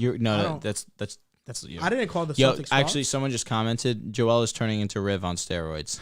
I'm crying at that one. I didn't call the Celtics frauds after the OKC game. Oh no, not frauds. You did. Let's get into this week 18. But it's an embarrassing loss. It is. We'll bounce back. We play Dallas tomorrow. You're playing. You're playing Luka. Good luck. We're gonna beat him with Christian Wood starting. You be seeing him Christian Wood starters. Rob should be back. 7-1. Play against OKC. Stop playing with Christian Wood. Rob's back. We should win. We should win comfortably. I think you better get comfortable with Wood. 118, 106. NFL Pick'em Week 18. Here we go. Chiefs at Raiders. Going with the Chiefs. I'm going with the Chiefs too, but maybe Jarrett Stidham has another game. They are fighting for the no. 1 seed. I'm actually going to guarantee Jarrett Stidham plays well. He can. Okay. Chiefs defense is horrible. Titans at Jaguars. Going with the Jags, although I do feel like Derrick Henry is going to have a Derrick Henry prime performance after kind of struggling the first time to a degree, even though statistically he played well. But he doesn't have 200 yards against the AFC South. Absolutely, it's mid. But I do believe the Jags come out on top. Jags have been arguably the hottest team in the NFL. Trevor Lawrence really have been arguably the best quarterback in the NFL over the back half of the season. Give me Jacksonville. I'm going with the Jaguars. I think they're gonna win, man. They're just a better football team. It's as simple as that. No Ryan Tannehill. Josh Dobbs. Although Josh Dobbs did play fairly, he played okay. Yeah. He played okay. Yeah. Way better than what Malik Willis is gonna give you. This is true. But the Jaguars definitely. Ravens at Bengals. Go with the Bagels. Yeah, it looks like Lamar isn't gonna be playing again. Oof, voice crack. Dude, it's like every show now. Yeah, I'm going through puberty. I'm assuming playoff time, Lamar's be back. He should be fine, but it is kind of weird that we were expecting him to be back at some point in the regular season. He's not. Maybe he's holding out for his bread. Respect that 100%. I'm sorry, who? Ravens and Bengals? Yeah. I'll like the Bengals. I'm going with the Bengals too. And if I'm gonna go over these scenarios, so of course Titans and Jags is winner go home for a playoff spot. If the Bengals have to win the final two, I'm not sure what they're gonna do with the Bills game or anything, but they need to win their final two, and they need a Chiefs loss to get the first seed in the AFC. I got the Bengals. Browns at Steelers, and the Steelers need a win and a Patriots and Dolphins loss to make the playoffs.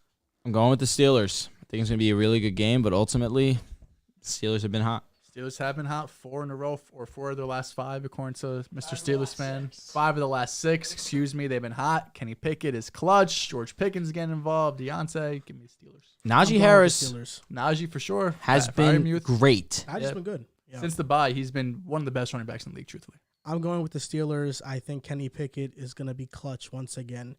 Vikings at Bears. I do have the Vikings winning this game. No Justin Fields. Give me the Vikings. Tough. I got Minnesota too. Patriots at Bills. Have the Bills winning this game. I think that they're going to try and lock up that 1 seed. I think they have to handle business. Pats need to win if they want to get into the playoffs. Unfortunately, they're playing Buffalo. I'll be taking the Bills. They control their own destiny. The Pats win and make the playoffs. And like you said, the Bills need a win and a Chiefs or Bengals loss.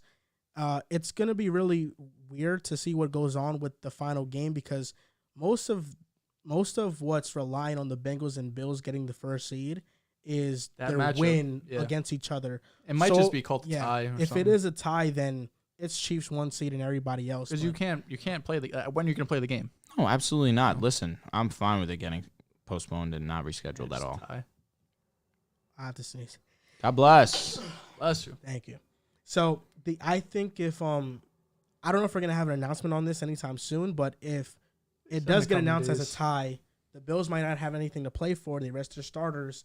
And the Patriots could come into a win with that. I would hate for it to happen. Jets at Dolphins. Must win for Miami. It is. And believe it or not, I do believe they do win this game. I'm going with the Dolphins. Talked about it earlier. These are two of the teams that had the biggest collapses in the NFL. These are two teams who are playing some of the worst football in the NFL right now. You're starting Skylar Thompson or Mike Lennon. The Jets are playing ass, but I don't think they'll lose to that quarterback. I mean, You shouldn't. You shouldn't. I mean, Mike White is starting, right? That's the Jets savior. I think he's starting. He's starting. I'm assuming he's starting. Yeah, Zach was a healthy scratch again, which I'm unsure why that's the decision. You know, that's why the reports of the Jets believing in Zach and riding with him, I think, are overblown, because if that's the case, he would play this game. With nothing to play for, the only reason he wouldn't play this game is if you were trying to trade him and you don't want him to get hurt in the last game of the season. Or you don't want him to be terrible and there's even less trade value. It's the Dolphins. He was good against them the first time, right? Well, backpack by, what was it, 80-yard? Yeah. And the defense. So when it comes to Zach Wilson, he screens at backpacks. It wasn't even screen. It wasn't. It was a wheel route. wheel route. Just wide the fuck open. Right, made the pass. Listen, I don't discredit. I don't. If Zach gets the completion, I don't care if it's butt wide the fuck naked open. I'm giving it to him because he doesn't get many of them. He doesn't get many of them. Listen, I'm going with the Jets, and if that does happen, the Dolphins would be 8-9 on the season. Yep, and would. Yeah, the Jags would be 9-8. Yep, they would. They would. Wow. Glad I didn't fall. Turntables. I'm just saying.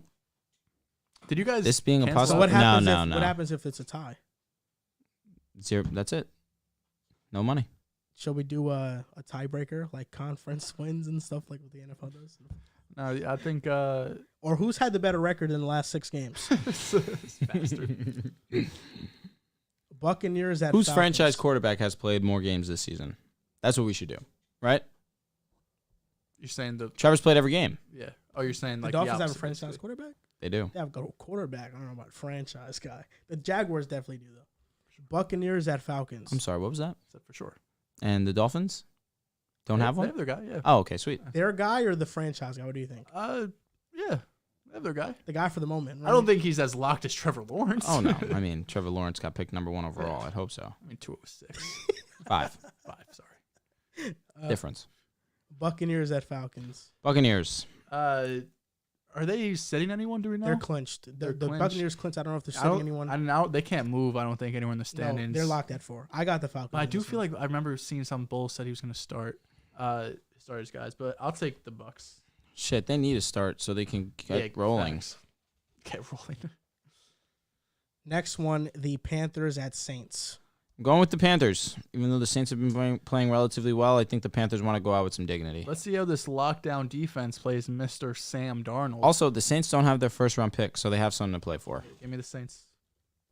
Actually, Sam so has what am been I good. saying? I'm going to go with the Saints. Yep. Saints have been good recently. Sam Darnold has been good recently too. But I like the Saints. We just saw what they did to the Eagles. I think the Saints defense is legit, and they will win this game. Texans at Colts. Dude, and this is for the number 1 overall pick. Fuck. And I think the Texans are going to blow it and win this game. God, this is just literally the 2 worst teams in the league. They shouldn't even broadcast this game. It is for the number 1 overall pick for real. I believe so. The Colts need that. No, it's not.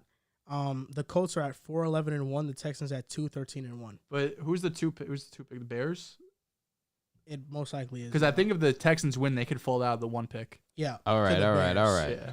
Bears. I was going to get devastated. excited for the Colts. They got the 5th pick currently. Yeah. I'll take right now. I'll go with the Texans, which is so insane. I'm going with the Colts. I think either which way it happens, I think the Texans will end up with Bryce Young, assuming that he is the first quarterback taken off the board. Stop sleeping on Ellinger. Because if the Is he Bears, playing not Foles? Yeah, he is. if the Bears secure the number 1 spot, I think they'll go. They could trade. They could take Anderson And that's what I'm Carter, saying. I but think they'll go Anderson. I think honestly they'll trade back. Wouldn't be bad. They'll probably get a They have bag. a ton of holes. Yeah. Cardinals at 49ers. The Niners need a win and losses by the Eagles and Commanders to get the first Going seed. with the Niners. Must win. For sure. Niners too. Cowboys at Commanders. They need a win and Eagles loss to clinch the NFC East. Going with the Cowboys for sure, but that'll be very, very crazy to see them clutch Yeah. the East. After all of this, the Eagles start off with this insane record. MVP Hurts, Coach Theer Sirianni to be a wild card team would be something. But give me the Cowboys. It would. I got the Cowboys in this one too. Rams at Seahawks. Going to Seahawks, must win Yep, because they're must trying to win. get into the playoffs. Geno Smithian is going to do what he does Don't best. sleep on Baker, bro. He's going to play good football. Geno Smithy, him. Cam Akers, very quietly, has been playing very well. Very, very well. Giants at Eagles. Eagles must win to clinch the NFC. I'm going with the Eagles. NFC. I mean, I Yep. can't see them losing, especially if Hurts plays. I got the Eagles as well. Chargers at Broncos. Chargers ain't got nothing to play for. Broncos have everything to play for. What's everything? Pride, Okay. dignity, Fair. respect. Should have told him that on week 1. With that being said, I'm going they knew that. You know what? The fact that it's a meaningless game and it's Yeah. not meaningful. Yeah, there you go. I'm glad you're I switching your actually pick. am going to pick the Broncos in Yeah, this game. smart. You know, Russell Wilson shows up in meaningless games. Russ has been playing well the last couple of weeks. He has. Uh, Played like dog shit against the Rams. Are any though. of the Chargers sitting, do we know? I don't know. Yeah, that's why I'm not sure if they're not sitting, then it's going to be a tough matchup for the Broncos. John, get Sec 69 fun out of here, I'll please. take the Chargers. Don't feel great about it. And now the last game, Sunday Night Football, win or go home. Lions at Packers. After all that, Aaron Rodgers could be in the playoffs. I'm going to be honest. I'm going to be very, very sad if the Lions lose this game. They might not have anything to play for, because 4:00 Seattle. If they win, then it's they don't got nothing to play for. I mean, it's Dan Campbell. You know they're going to fight no matter what, especially against their rival, the Packers. But And in Lambeau, I just don't see it happening. it's ugly. It's I'm not going great. with the Packers. Going with the Packers too. Aaron Rodgers went up in the podium, was talking about leadership, talking about having to be the guy that all his teammates need to be. It was something you don't really see from Aaron Rodgers, which was nice to see. But yeah, the Packers have been hot, and I know we've kind of shit on the floor, not just today, but throughout the season that you talked about this great coach. You lose 10, and all of a sudden you're a pretty bad team. But they've switched up the game plan. They've been a very run-heavy team over these last month or so, a few weeks, and it's led to wins, which you should have done all season. I was going to say, You where don't the hell have was receivers. this? But yeah, give me the Packers. It's pretty interesting how the Lions are at inverse positions. The Seahawks need to win in a Green Bay loss, and the Lions need to win in the Seattle loss. It sucks. Yeah. But let's be realistic. The Packers are going to win this game, and I think they're going to win this game handily. It would be awesome if the Rams ruin Seattle's chances to get into the playoffs on some division rival stuff, and then the Lions clutch. Be fucking gnarly. That would be cool. I would love for the Lions to make the playoffs. But then again, do I want to watch the Lions or do I want to watch Aaron Rodgers? The Lions, not even a question. I'd rather The Lions watch have been Aaron so much Rodgers. more exciting this year. Not as of recently, the Packers have found their identity. Out They with the found their old, in identity, with the but new. Regardless, I'd rather watch Aaron Rodgers. And Aaron Rodgers is always a chance. Aaron Rodgers is pretty fucking electric. Rodgers. I mean, I got a chance. So you're going with the Lions, Dehls? I'm going with the Packers. Yeah. Said all that just to go with the Packers. I was quite literally just talking about the Packers for my 15-second speech. You don't listen. So you disrespect Aaron Rodgers. That's what you do. I picked the Packers. Yeah, but you disrespected him in front of everybody When? in the playoffs. I said he was like that in the playoffs. You said you don't want to see Aaron Rodgers. Oh, Why well, the not? Lions have been the more exciting team. I don't want to see him either. He's You'd not as rather see exciting as Daniel Jared Jones. That's Goff. what you'd rather see. Amen. You'd rather see Daniel Jones than Oh, Aaron Rodgers. Are you kidding me? You'd rather see Jared Goff. You'd rather watch Jared The Lions' Goff. offense more exciting. I'd rather see Amon-Ra St. Brown, Tough. Jameson Williams, Tough. DeAndre Swift, Jamal Williams. Tough. My goodness. Brock Wright. Come on. You know, I do think that if the Packers win, the first round matchup could be against the 49ers. They're losing. First round exit, It's sadly. a shame. Aaron Rodgers and the Niners is just something. Just you come to the can't get Jets. past. Is there any way? Jets. So, Drew Yeah. earlier said that he's putting $1 on that Giants. Oh, no, I'm Super putting Bowl. more than $1. What are you doing?